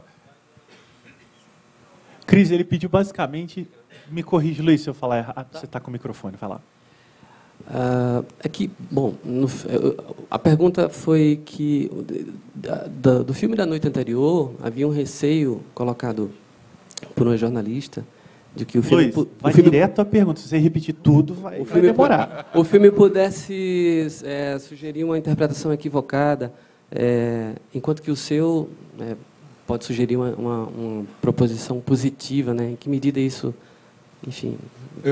Esse final era uma questão durante o processo do filme como um todo. E na escola que a gente filmou, das primeiras vezes que eu fui na escola, eu pedi para o diretor da escola que eu pudesse conversar com os alunos sobre o tema do filme. E aí ele falou, cara, é uma atividade extracurricular, vai quem quiser. E eu cheguei, tinham 70 pessoas me esperando para falar sobre o tema. A grande parte dessas pessoas eram mulheres. Os homens passaram o tempo todo calados. E elas foram para cima, porque dentro da escola tinham questões sobre os temas que o filme atravessa que estavam mal resolvidas na escola. Então, elas aproveitaram aquele momento para elas se posicionarem. E dentro desse processo, eu identifiquei que tinha um grupo, que elas se denominavam um grupo das minas, que era um grupo de mulheres que estava defendendo essas questões, não só em relação aos homens da escola, mas em relação à própria diretoria da escola, como que a escola estava se portando em relação a esses lugares. E elas elas estão dentro do filme, né? A cena das xícaras, a cena das xícaras é misturado um pouco de atrizes com as meninas da escola, quanto na cena que a menina fala, né, que precisava levar o feminismo para a escola, tenta trazer a Emília para esse universo. E elas foram minhas conselheiras durante o período, então, sempre intermediado pela escola, mas quando eu tinha uma questão durante o processo de pré-produção, eu remetia a elas, ligava para a diretoria da escola e pedia autorização para ir lá no pátio, sentar com elas na hora do recreio. E essa questão do final, a gente falou muito, conversou muito, e elas tinham uma preocupação muito grande de que o tom desse final não fosse um conto de fadas, né? Porque com essa coisa impregnada, dessa coisa do empoderamento, que a gente não caísse na cilada, na armadilha de criar um conto de fadas, né? Porque no entendimento delas, um processo que estava começando. Mas era isso, era uma ideia de um apontamento. Eu gosto muito os filmes que têm revolucionários, assim, mesmo os mais piegas, assim, eu choro muito, sou canceriano, então esse apontamento de uma esperança assim, me toca, me comove na sala de cinema, de alguma forma eu quis remeter a isso, né? Remeti um pouco, eu acho, a um filme que eu amo, que é a Sociedade dos Poetas Mortos, né? O Captain, My Captain, ali tinha alguma coisa, né, que de alguma maneira estava dentro de mim e que foi a partir disso. Homenageada, Cristina, suas perguntas são importantes, mas eu não sei se eu sou capaz de respondê-las, então eu vou responder. Se eu não for capaz, você me provoca de novo e a gente dialoga. Com relação a essa porosidade, esse risco de superficialidade, ele foi um risco consciente dessa ideia de atravessamento, né? Dessa ideia de que fundamentalmente, porque fazer um filme é fazer escolhas, né? E a escolha tomada era da gente tentar alcançar uma transformação, de enxergar uma Luana diferente no final do filme em relação à primeira Luana, e não necessariamente, né, exatamente uma jornada de herói, mas que ela tivesse, né, que ela fosse atravessada por questões e, de alguma forma, como eu falei, a coisa do novelo, o filme ele tem um processo que não é absolutamente de consciência de roteiro, de arquitetura do roteiro e de execução. Quando eu comecei a puxar esses novelos nessas conversas, nessas experiências, um exemplo vou dar para vocês. Durante o processo de pré-produção, aconteceram algumas vezes, né, às vezes está com a porta fechada, da porta bater, de uma pessoa da equipe bater, uma mulher da equipe bater e entrar e fazer um relato que se relacionava de alguma forma com o roteiro. Então, quando eu fui puxando esse novelo, tinha muita coisa vindo, de alguma forma, essa porosidade, possível superficialidade, né, o risco da superficialidade, pelo menos, eu acho que ela estava na natureza do risco da execução desse filme, né? Então, eu parti desse lugar e ainda me pergunto um pouco o que eu falei antes, de qual é a sinopse desse filme. Por quê? Porque existe esse processo e que cada vez eu vou sentindo que as escolhas que eu fiz, conscientes e inconscientes, elas têm muito a ver com essa ideia de ver uma personagem jovem transformada, mais do que se debruçar, apesar de que, né, entendo o ponto de vista de quem pensar assim, né, que o filme poderia ir a fundo sobre as questões que ele tangencia, né? Mas eu acho que a mim me interessou nesse filme, dessa vez, nesse processo, e tentar um pouco ir a fundo na trajetória de descoberta da Luana. Tem uma segunda pergunta sobre o final, né? Sobre o garoto que tirou. Sobre o garoto. Essas cenas, elas tinham uma certa liberdade, os atores, as atrizes tinham uma certa liberdade para lidar, né?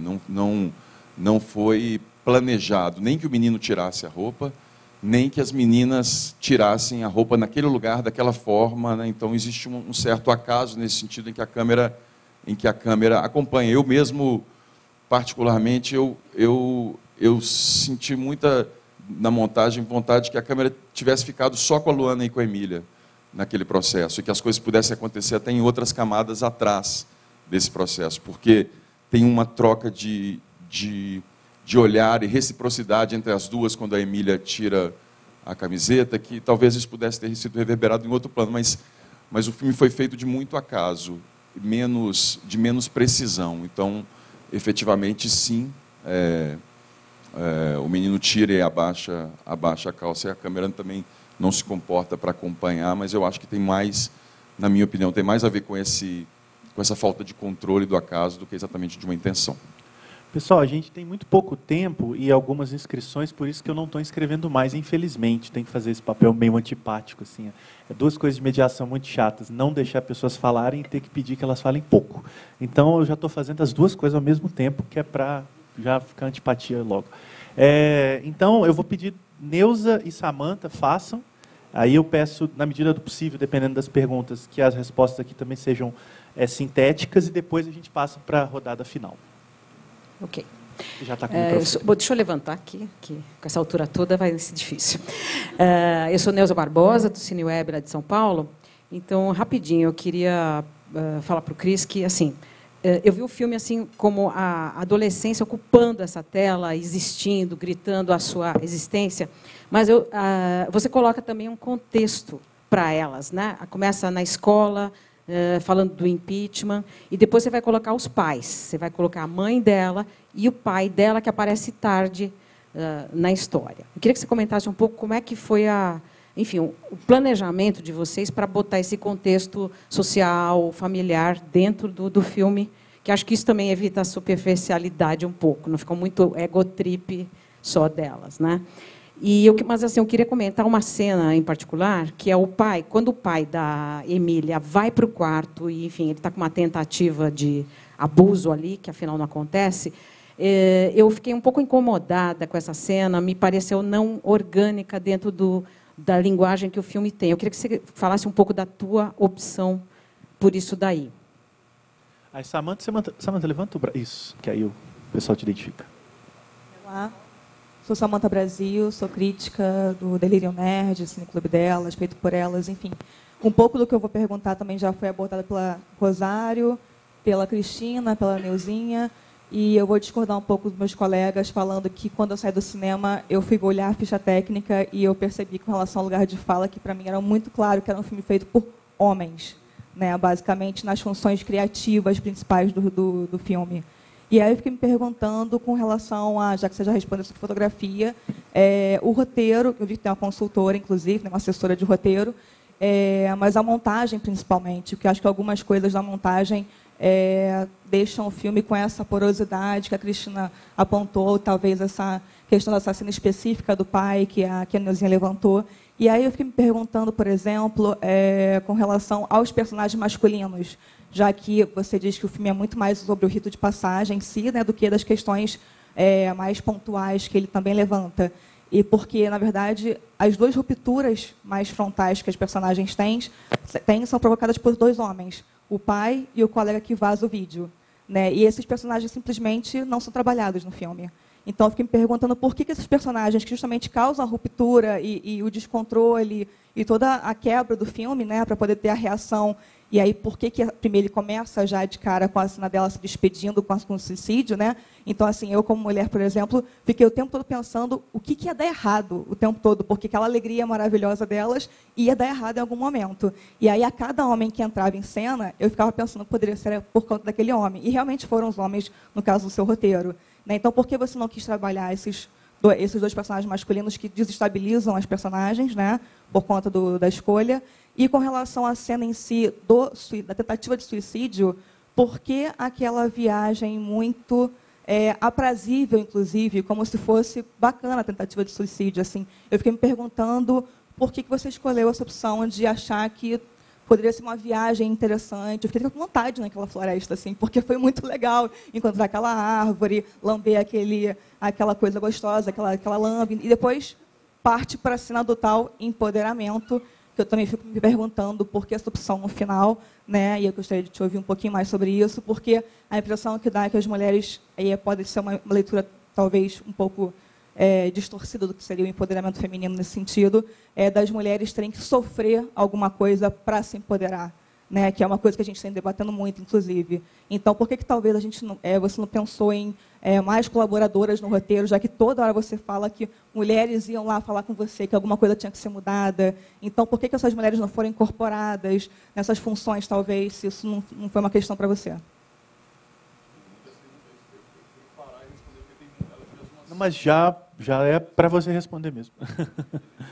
Já foram as duas. Eu vou precisar, desculpa, minha memória é de passarinho, assim, preciso da sua ajuda.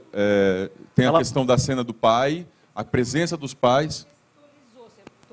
Você botou elas na escola. Impeachment, dia do impeachment, que você quer situar alguma coisa ali também. E os pais. A figura da mãe, por exemplo, ela é uma figura muito positiva, né? Apesar de alguma divergência. Mas a do pai, o que me incomoda não é o pai. Assim, me pareceu um pouco forçada essa tentativa de abuso dele, assim, dentro do contexto do filme, me pareceu que destoou um pouco. Cris, até as questões são bem similares, então acho que dá para... Bom, em relação a esse entorno, né, assim, a gente filmou em 2016, então, por exemplo, o processo político, quer dizer, está até hoje, mas o processo político naquele momento tinha muito a ver com com a derrubada da Dilma, a questão do golpe, e a escola é uma escola que trazia essa discussão, então achei que, né, em determinado tempo, também tomado por essa questão, era importante colocar. Acho que o que vale de observação era que eu fui procurar na própria escola um contraponto para a narrativa, né, de quem entende que foi golpe, e achei um menino que se dispôs a ele mesmo se colocar nesse lugar desse contraponto. Achei que era importante, talvez de uma forma muito sutil, mas deixar também claro a ideia da polarização, né? Então, acho que o cinema também tem esse papel. Com relação aos pais, essa construção que tem muito a ver com uma coisa de ausência, né? Assim, tem uma ausência da presença, né? Tanto do pai da Luana, que eu acho que é uma figura que está no filme sem aparecer, quanto a mãe, né? E eu acho que o que eu me recordo, assim, indo lá atrás na concepção, é que tinha uma ideia de trabalhar em lugares de incomunicabilidade do amor, nessas famílias de distanciamento, né, que não necessariamente significa falta de afeto, mas falta de capacidade de acessar, né, o outro. Então, nesse sentido, foi construída a mãe da Luana acho que nesse lugar, né, de uma mãe jovem, sem a presença do pai. Então ela tem que dar conta da Luana, ela tem que dar conta do trabalho, botar dinheiro em casa, tem que dar conta da sua própria sexualidade. Então essa é um pouco assim as premissas dessa construção. E com relação ao pai, de novo, assim, eu não tenho vergonha de contar isso para vocês, que o processo do filme ele foi, como eu falei, esse lugar que foi sendo descoberto, cavado. Então, na medida em que essas experiências elas chegavam, não todas, obviamente, foram muito mais, mas algumas delas eu fui incorporando ao processo e é isso. esse gesto, esse ato do pai é um gesto muito presente nas minhas pesquisas, né, de uma violência dentro de casa, né, não necessariamente entre pai e filha, mas uma violência dentro de casa em circunstâncias diferentes e de alguma forma eu fiz essa opção de trazer esse lugar doloroso para a Luana, né? De novo, assim, sempre o meu ponto de partida para tomar as decisões era sempre me perguntar o quanto que aquela, né, para aquela construção da Luana naquele momento, né, o quanto que impactaria isso e a própria relação com a Emília, né? A resposta da Emília para Luana, de não falar dos pais, foi também objeto de muita discussão, né, com grupos grandes discutindo esse lugar, o quanto que é complexo, mesmo que você defenda uma determinada coisa, quando esse assunto, né, é um dilema ético, lidar com uma convicção sua, só que essa convicção tem a ver com alguém que é dentro da sua casa, que é seu pai, né, o quanto que isso é complexo e acho que não tem uma resposta clara, né, nenhuma tese sobre isso. Te respondi mais ou menos? Obrigado. Eu queria que você me ajudasse, porque você levantou muitas questões, e se eu não responder alguma coisa que seja importante para você, você me fala. Assim. Tem uma coisa muito legal, que esse festival, na hora que eu fui fazer a inscrição para esse festival, a parte final do site, ele colocava os realizadores para responder as questões, né, de gênero, eu não lembro exatamente faixa etária, questões de gênero, questões étnicas, assim. Então, foi para mim um exercício, assim, um aprendizado ter lidado com essa ficha de inscrição, com esses dados, dos quais, apesar de acompanhar todas as questões, né, ligadas a essa eclosão dessa discussão sobre representatividade, mas eu não tinha refletido sobre esses números anteriormente, assim. Então foi muito legal, porque eu pessoalmente, né, tive que ir lá pegar a lista de equipe, fazer essa divisão por um. Então eu acho que é um processo, é uma coisa em processo, né, e queria só fazer essa observação que me colocou num lugar muito legal de pensar sobre isso. Com relação a, me permito discordar de você em relação às questões artísticas do filme. Tem uma participação que não é exatamente assim, buscar uma resposta de uma equidade 50-50, ou mais para lá, mais para cá, mas assim, as mulheres foram fundamentais no processo do filme. A gente tem uma diretora de arte, como eu disse, fundamental no processo, né, minha conselheira. A gente tem nada mais ou menos que as duas atrizes, né, protagonizando esse filme, e não só protagonizando, mas como me colocando à prova todo o tempo. A gente tem, que está aqui, a equipe de produção executiva, diretora de produção, toda a parte de caracterização do filme, figurinista, maquiagem. Então, não vejo tanto esse desequilíbrio, mas respeito sua opinião. Me ajuda? Você vai me perguntando, porque acho que você colocou várias questões que eu queria tentar responder. Eles estruturavam a narrativa das meninas.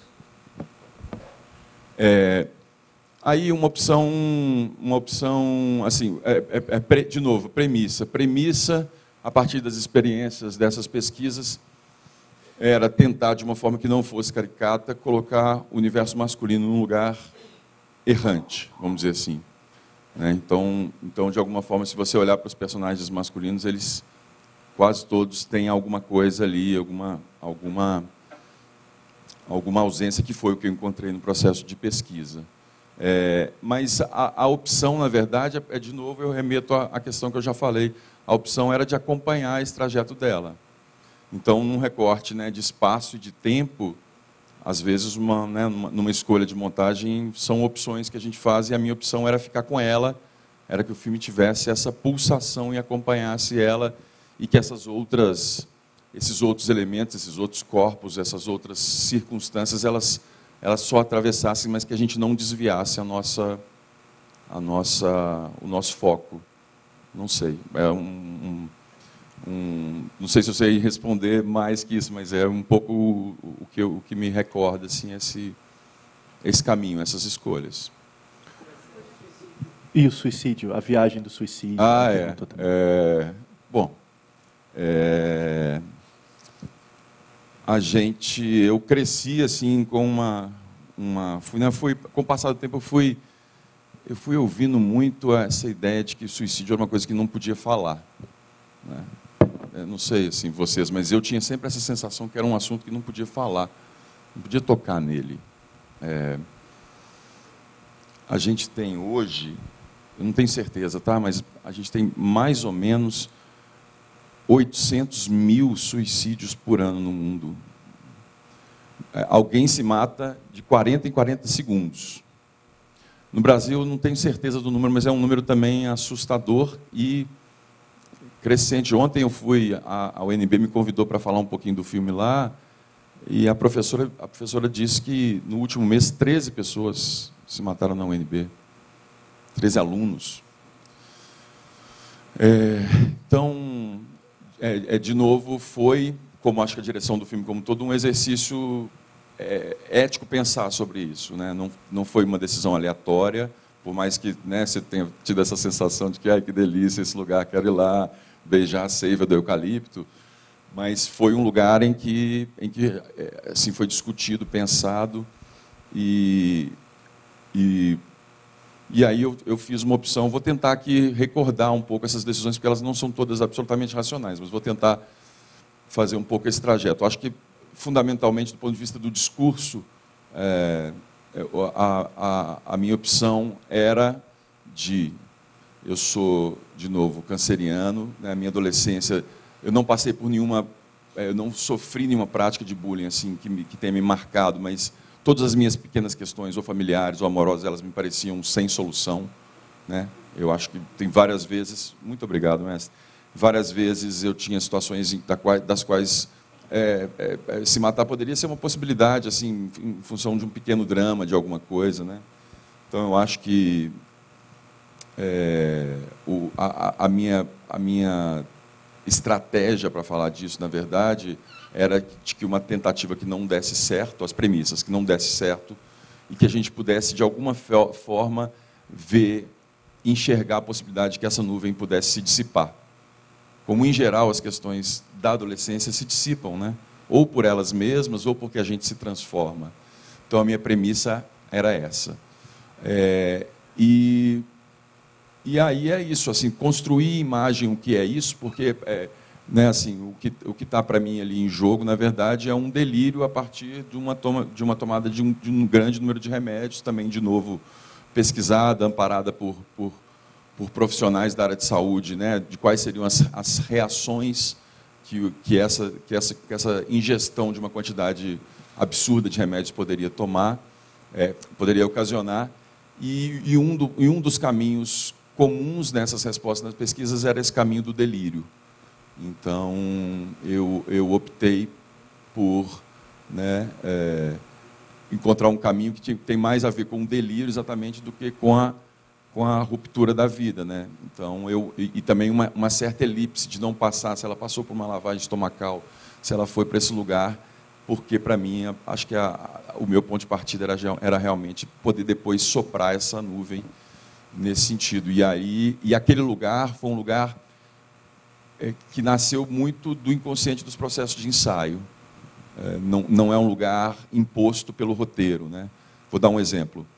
Quando começa a preparação de elenco, que eu falei que não foi uma preparação ligada aos diálogos, ao texto, a Lira Ribas, maravilhosa, que faz a mãe da Luana, né, no nosso primeiro dia, nosso primeiro encontro, eu propus para ela e para a Eduarda que elas fizessem um processo de regressão corporalmente para tentar criar alguma conexão nesse lugar tão sagrado que é o lugar de mãe e filha, né? E só pedi isso, eu não dei nenhuma indicação corporal de que deveria ser dessa forma ou daquela forma, só coloquei uma música do filme da Pina Bausch, uma música linda, e elas fizeram uma coisa absurdamente incrível, assim. Era um negócio que eu mostrava para todas as pessoas da equipe. A gente ficou investigando como que aquilo podia borrar dentro do filme. E foi desse tipo de circunstância, aí uma a uma, né, eu poderia relatar, que essas coisas, que foi criado aquele ambiente, de alguma forma, de delírio, mas que também fosse, de alguma forma, na natureza, uma conexão da Luana com a sua, né, com a sua essência, com a sua espiritualidade, com toda a representação simbólica que a floresta traz. Mas, né, acho que é isso. O filme também, né, acaba sempre permitindo, e que bom que sim, diferentes interpretações. Sim, sim. A casa, né, ela tem o quintal da casa tem essa floresta e essa floresta ela tem uma representação, né, uma ideia de um espaço de refúgio, de fuga, de conexão dela, né, que ela se apropria e através dessa posição geográfica que a casa dela permite. Só a gente está nos acréscimos da prorrogação. Tem 13. Eu vou fazer um acordo e é um acordo unilateral. Pedir que se alguma das perguntas dos 3, Marco, Orlando e Paulo, já tiver sido respondida, que pulem essa questão. E, não sendo o caso, que façam em 1 minuto cada um, são 3. Aí daqui a gente responde, a gente promete que também faz em 3,5, né? E aí a gente encerra, porque são 12h40, tem sessão daqui a pouco, enfim. Então, por favor,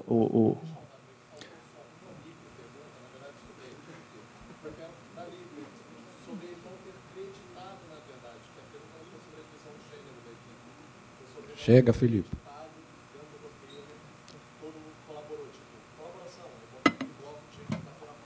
Mas, me perdoe, se quiser fale, mas eu acho que ele respondeu. Mas, Cris, você que sabe.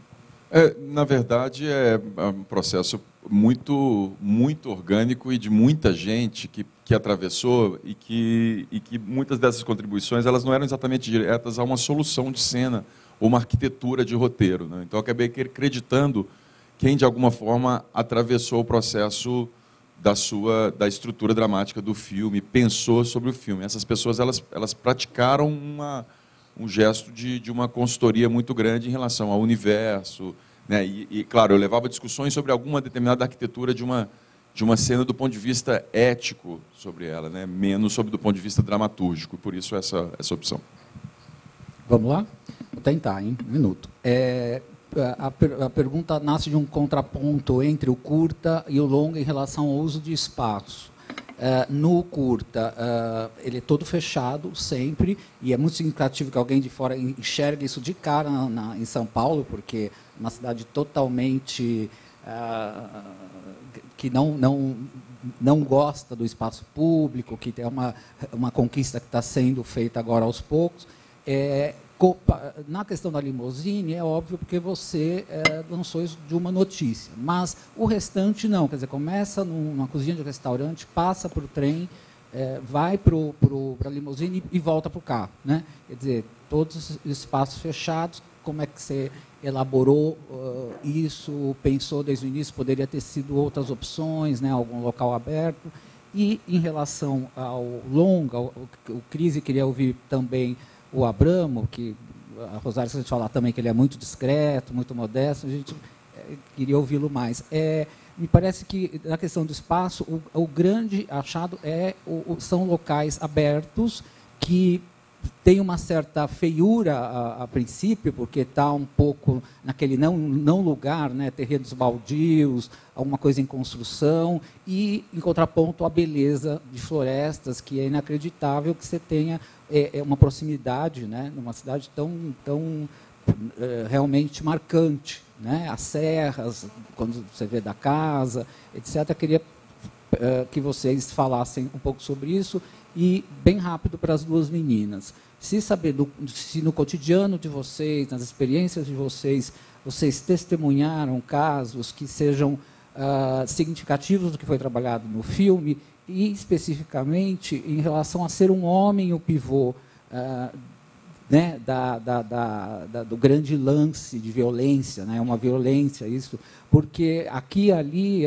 em filmes, eu já vi muitas vezes parte das mulheres também, né, das meninas, em outro plano, plano de vingança, plano de um ciúminho, uma inveja. Então, queria saber se vocês notam ser o homem um vetor sempre dessa questão. Né? Orlando, aí você me quebra, você perguntou para a mesa inteira, mas vamos adiante. Marco aqui na frente. Aqui, logo aqui. É 1 minuto? Bom, Agora menos, né? Uns 40. 50 segundos. Bom, sobre curta-metragem, queria que... Bom, parabéns, espero que chegue. Sou Marco Antônio de Belém.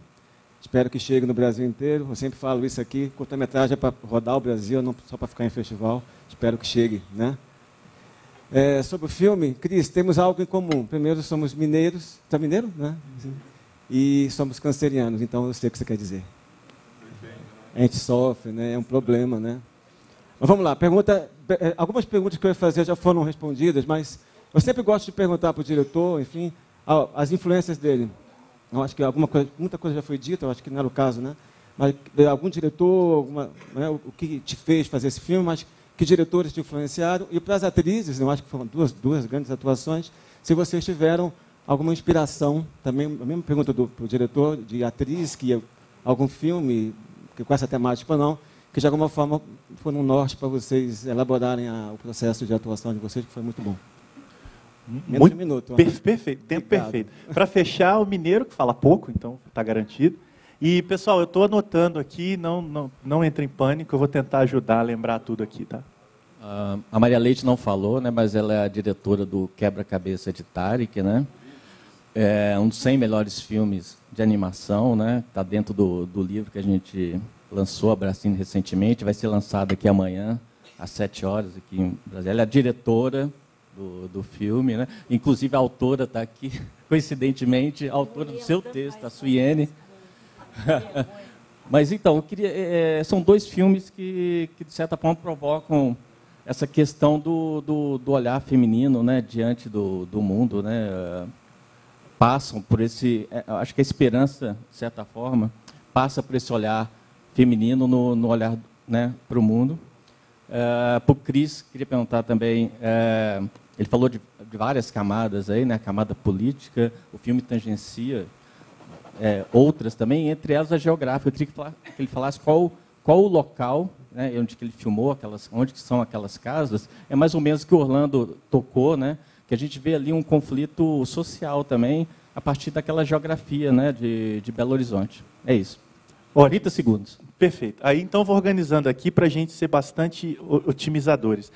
Sobre a fotografia, então, vou pedir que a Alice responda, depois o Luiz Abramo fale em relação ao dentro e o fora. Aí, em seguida, eu sigo aqui.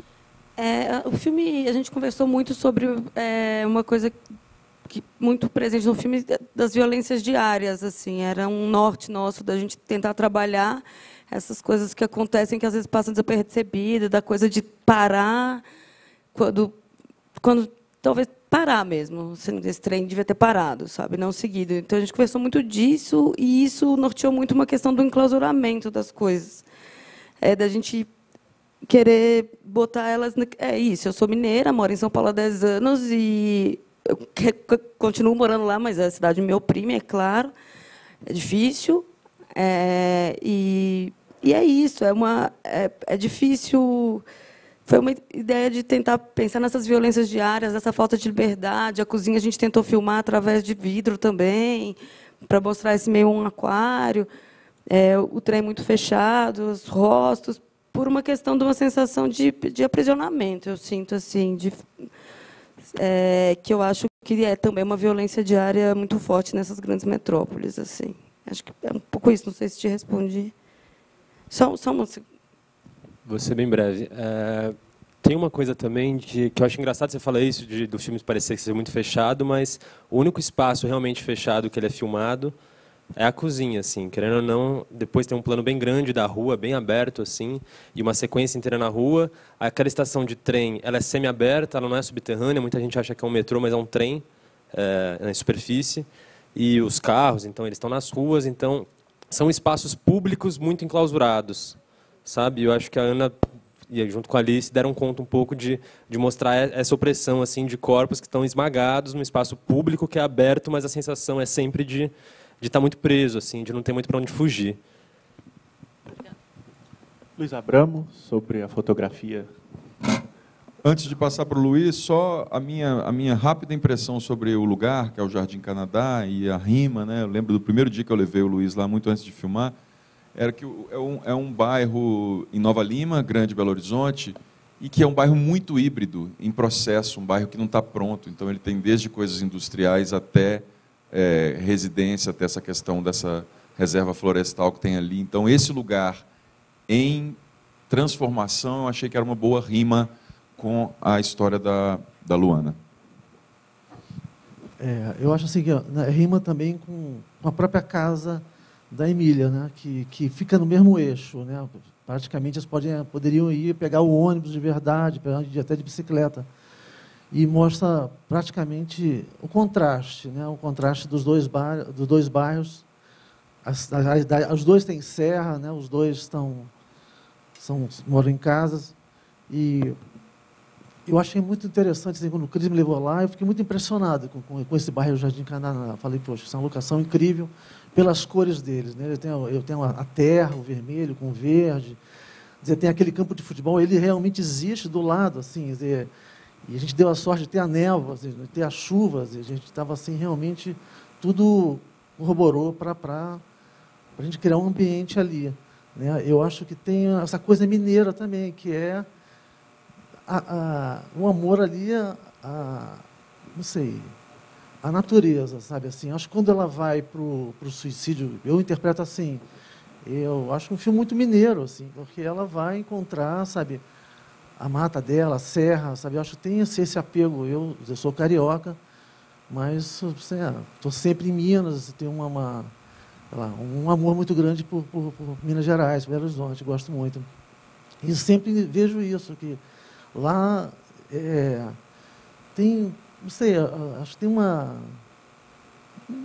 coisa com a natureza diferente do Rio, por exemplo, né? Então, eu acho que essa espacialidade do filme assim, trouxe muita coisa para o filme, né? De mostrar, dizer, como é que ela mora. Quando a gente descobriu aquela casa, foi uma polêmica aquela casa, até para a gente conseguir conquistar aquela casa, que desse, realmente a gente passasse por dentro a câmera passa junto, dizer, mostra que é uma verdade, né? Ela existe, aquela casa, né? E não sei, assim, eu acho que para a fotografia foi muito bom, assim, porque junto com a arte, que eu acho uma direção de arte do filme, para mim, eu acho, ela possibilitou muita coisa para a fotografia, tem um diálogo muito grande, né? Dizer, colocou desafios à fotografia, assim, grandes mesmo, né? Das paredes da casa, da pintura da casa, da cor da casa, né? Que eu acho que a gente, não sei, eu acho, não sei, eu acho muito interessante tudo ali, assim. Quando o Cris me apresentou o lugar, eu falei, pô, aqui é o lugar do filme. Eu acho que ele tem uma diferença das locações dos outros filmes brasileiros, sabe, assim. Tem uma verdade, tem uma potência ali, sabe, que eu acho que facilitou para a fotografia. A gente fez um filme com muito pouco recurso, acho que a gente não falou aqui, o filme foi por orçamento bem baixo do filme, não tinha praticamente, né, o combinado do Cris que tivesse uma Kombi de luz, não um caminhão de luz, né, que a gente tivesse o máximo de tempo para os atores também, né, assim, tinha um acordo, nós dois, eu e o Cris. Quer dizer, a minha equipe tinha 2 pessoas, né, um eletricista e um que se revezavam.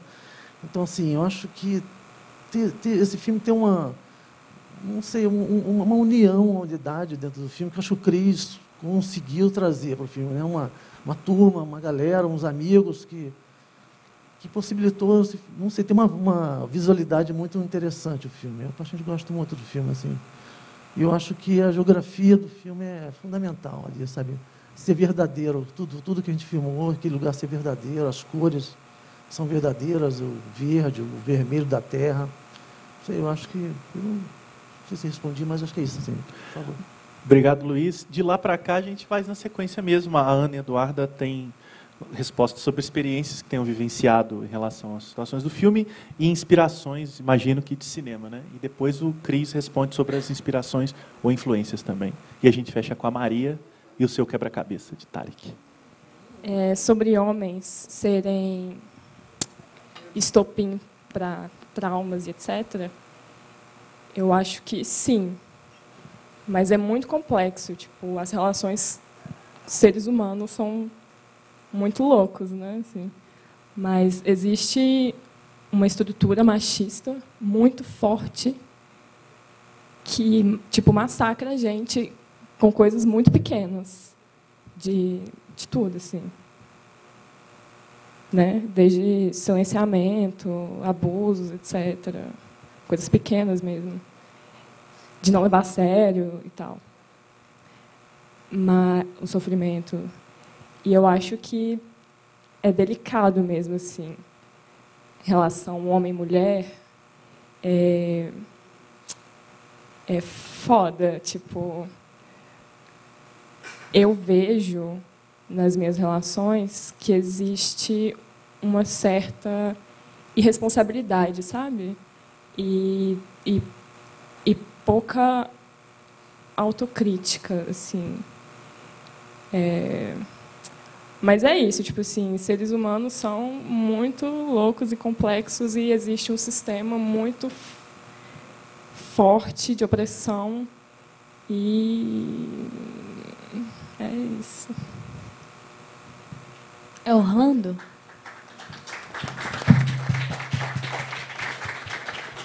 Orlando. Eu acho que sim. Tipo, não, eu acho que não tem como você... É muito difícil você encontrar uma mulher que não tenha um histórico de decepção, de trauma com o universo masculino, assim. Então, eu acho que seria impossível fazer esse filme sem revisitar lugares pessoais, assim, tanto da questão da ausência do pai, quanto da questão de abusos, quanto, enfim. Então, e isso foi muito interessante, porque, ao mesmo tempo, a gente, como tendo uma voz muito presente nas decisões do filme, a gente tinha que, ao mesmo tempo que externalizar isso, né, materializar isso, a gente tinha que se propor antecipadamente a um exercício de reflexão assim sobre as coisas. Então, ao mesmo tempo que a gente efetuava isso, a gente tinha que refletir eticamente, poeticamente, em relação às questões, assim. Então, eu pude utilizar esse repertório enquanto mulher para dar uma potência maior para cenas que tratavam isso de alguma forma. Aproveitando para emendar assim na outra pergunta, a gente, antes de, falando assim em referências cinematográficas, antes da gente começar a fazer o filme, a gente assistiu uma lista de filmes de referência que, de alguma forma, conversavam com o filme, que tinham temáticas ou formas que interpassavam esse lugar, seja no relacionamento cibernético, seja de uma força de uma personagem feminina, ou seja, enfim, filmes que, de uma maneira geral, passavam o universo. E aí a gente assistiu esses filmes, depois a gente se encontrou para entender o que de cada filme nos interessava, assim, que a gente, de certa forma, queria ter presente no nosso filme. E ressaltar que não é bem uma referência, mas é a importância também da preparação de um repertório musical que a gente tinha enquanto nossa preparação, né? Assim, um disparo emotivo, um disparo dramático, um dispositivo cênico para a gente acessar certos lugares no set na hora da filmagem, assim. Enfim, seja pela essência da música que de alguma forma casava com a cena ou a situação. Não. A exposição, como elas trabalham a dança, o gestual, não sei se tem um nome, mas o Tita Bruta fala sobre isso. E no Contraponto do Suicídio, que está em cartaz em São Paulo, não sei se já correu pelo país, o Yonlu, né, que é também muito forte nesse sentido, é um caso real. Cris, influências em 10 segundos.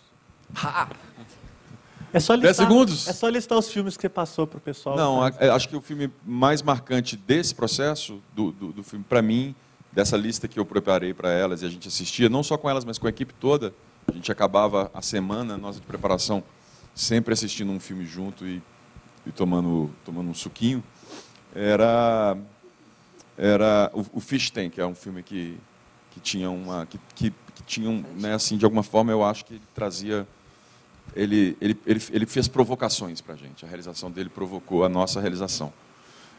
E do ponto de vista pessoal, assim, eu vario muito assim de tempos para tempos. Atualmente, assim, por exemplo, o meu filme preferido atualmente é Alice nas Cidades, do Wim Wenders.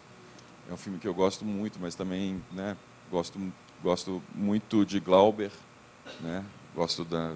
Sinto falta de uns Glaubers por aí e gosto muito também gosto muito assim tô pensando mais em filmes do que exatamente em cinematografias. Gosto muito do Deserto Vermelho, do Antonioni. Mas não sei, depois a gente conversa mais. Então, pessoal, para fechar mesmo, Maria, eu acho que o Paulo tentou relacionar a sua presença nesse filme da Alice com o seu trabalho no Quebra-Cabeça de Tarek. Você vê relações? Não vê relações? Na verdade, não tinha parado para pensar nisso, então não vou ficar enrolando vocês fingindo que pensei. Mas sobre a personagem, o olhar dela, da personagem, é um spoiler então que eu vou dar para quem não assistiu o Tariq, que ela triunfa em cima de um homem. Se eu puder, enquanto eu estiver fazendo filme, eu quero continuar fazendo isso. Eu quero que as personagens femininas triunfem e que, se tiver um homem que não é muito massa, eu quero que se foda, então.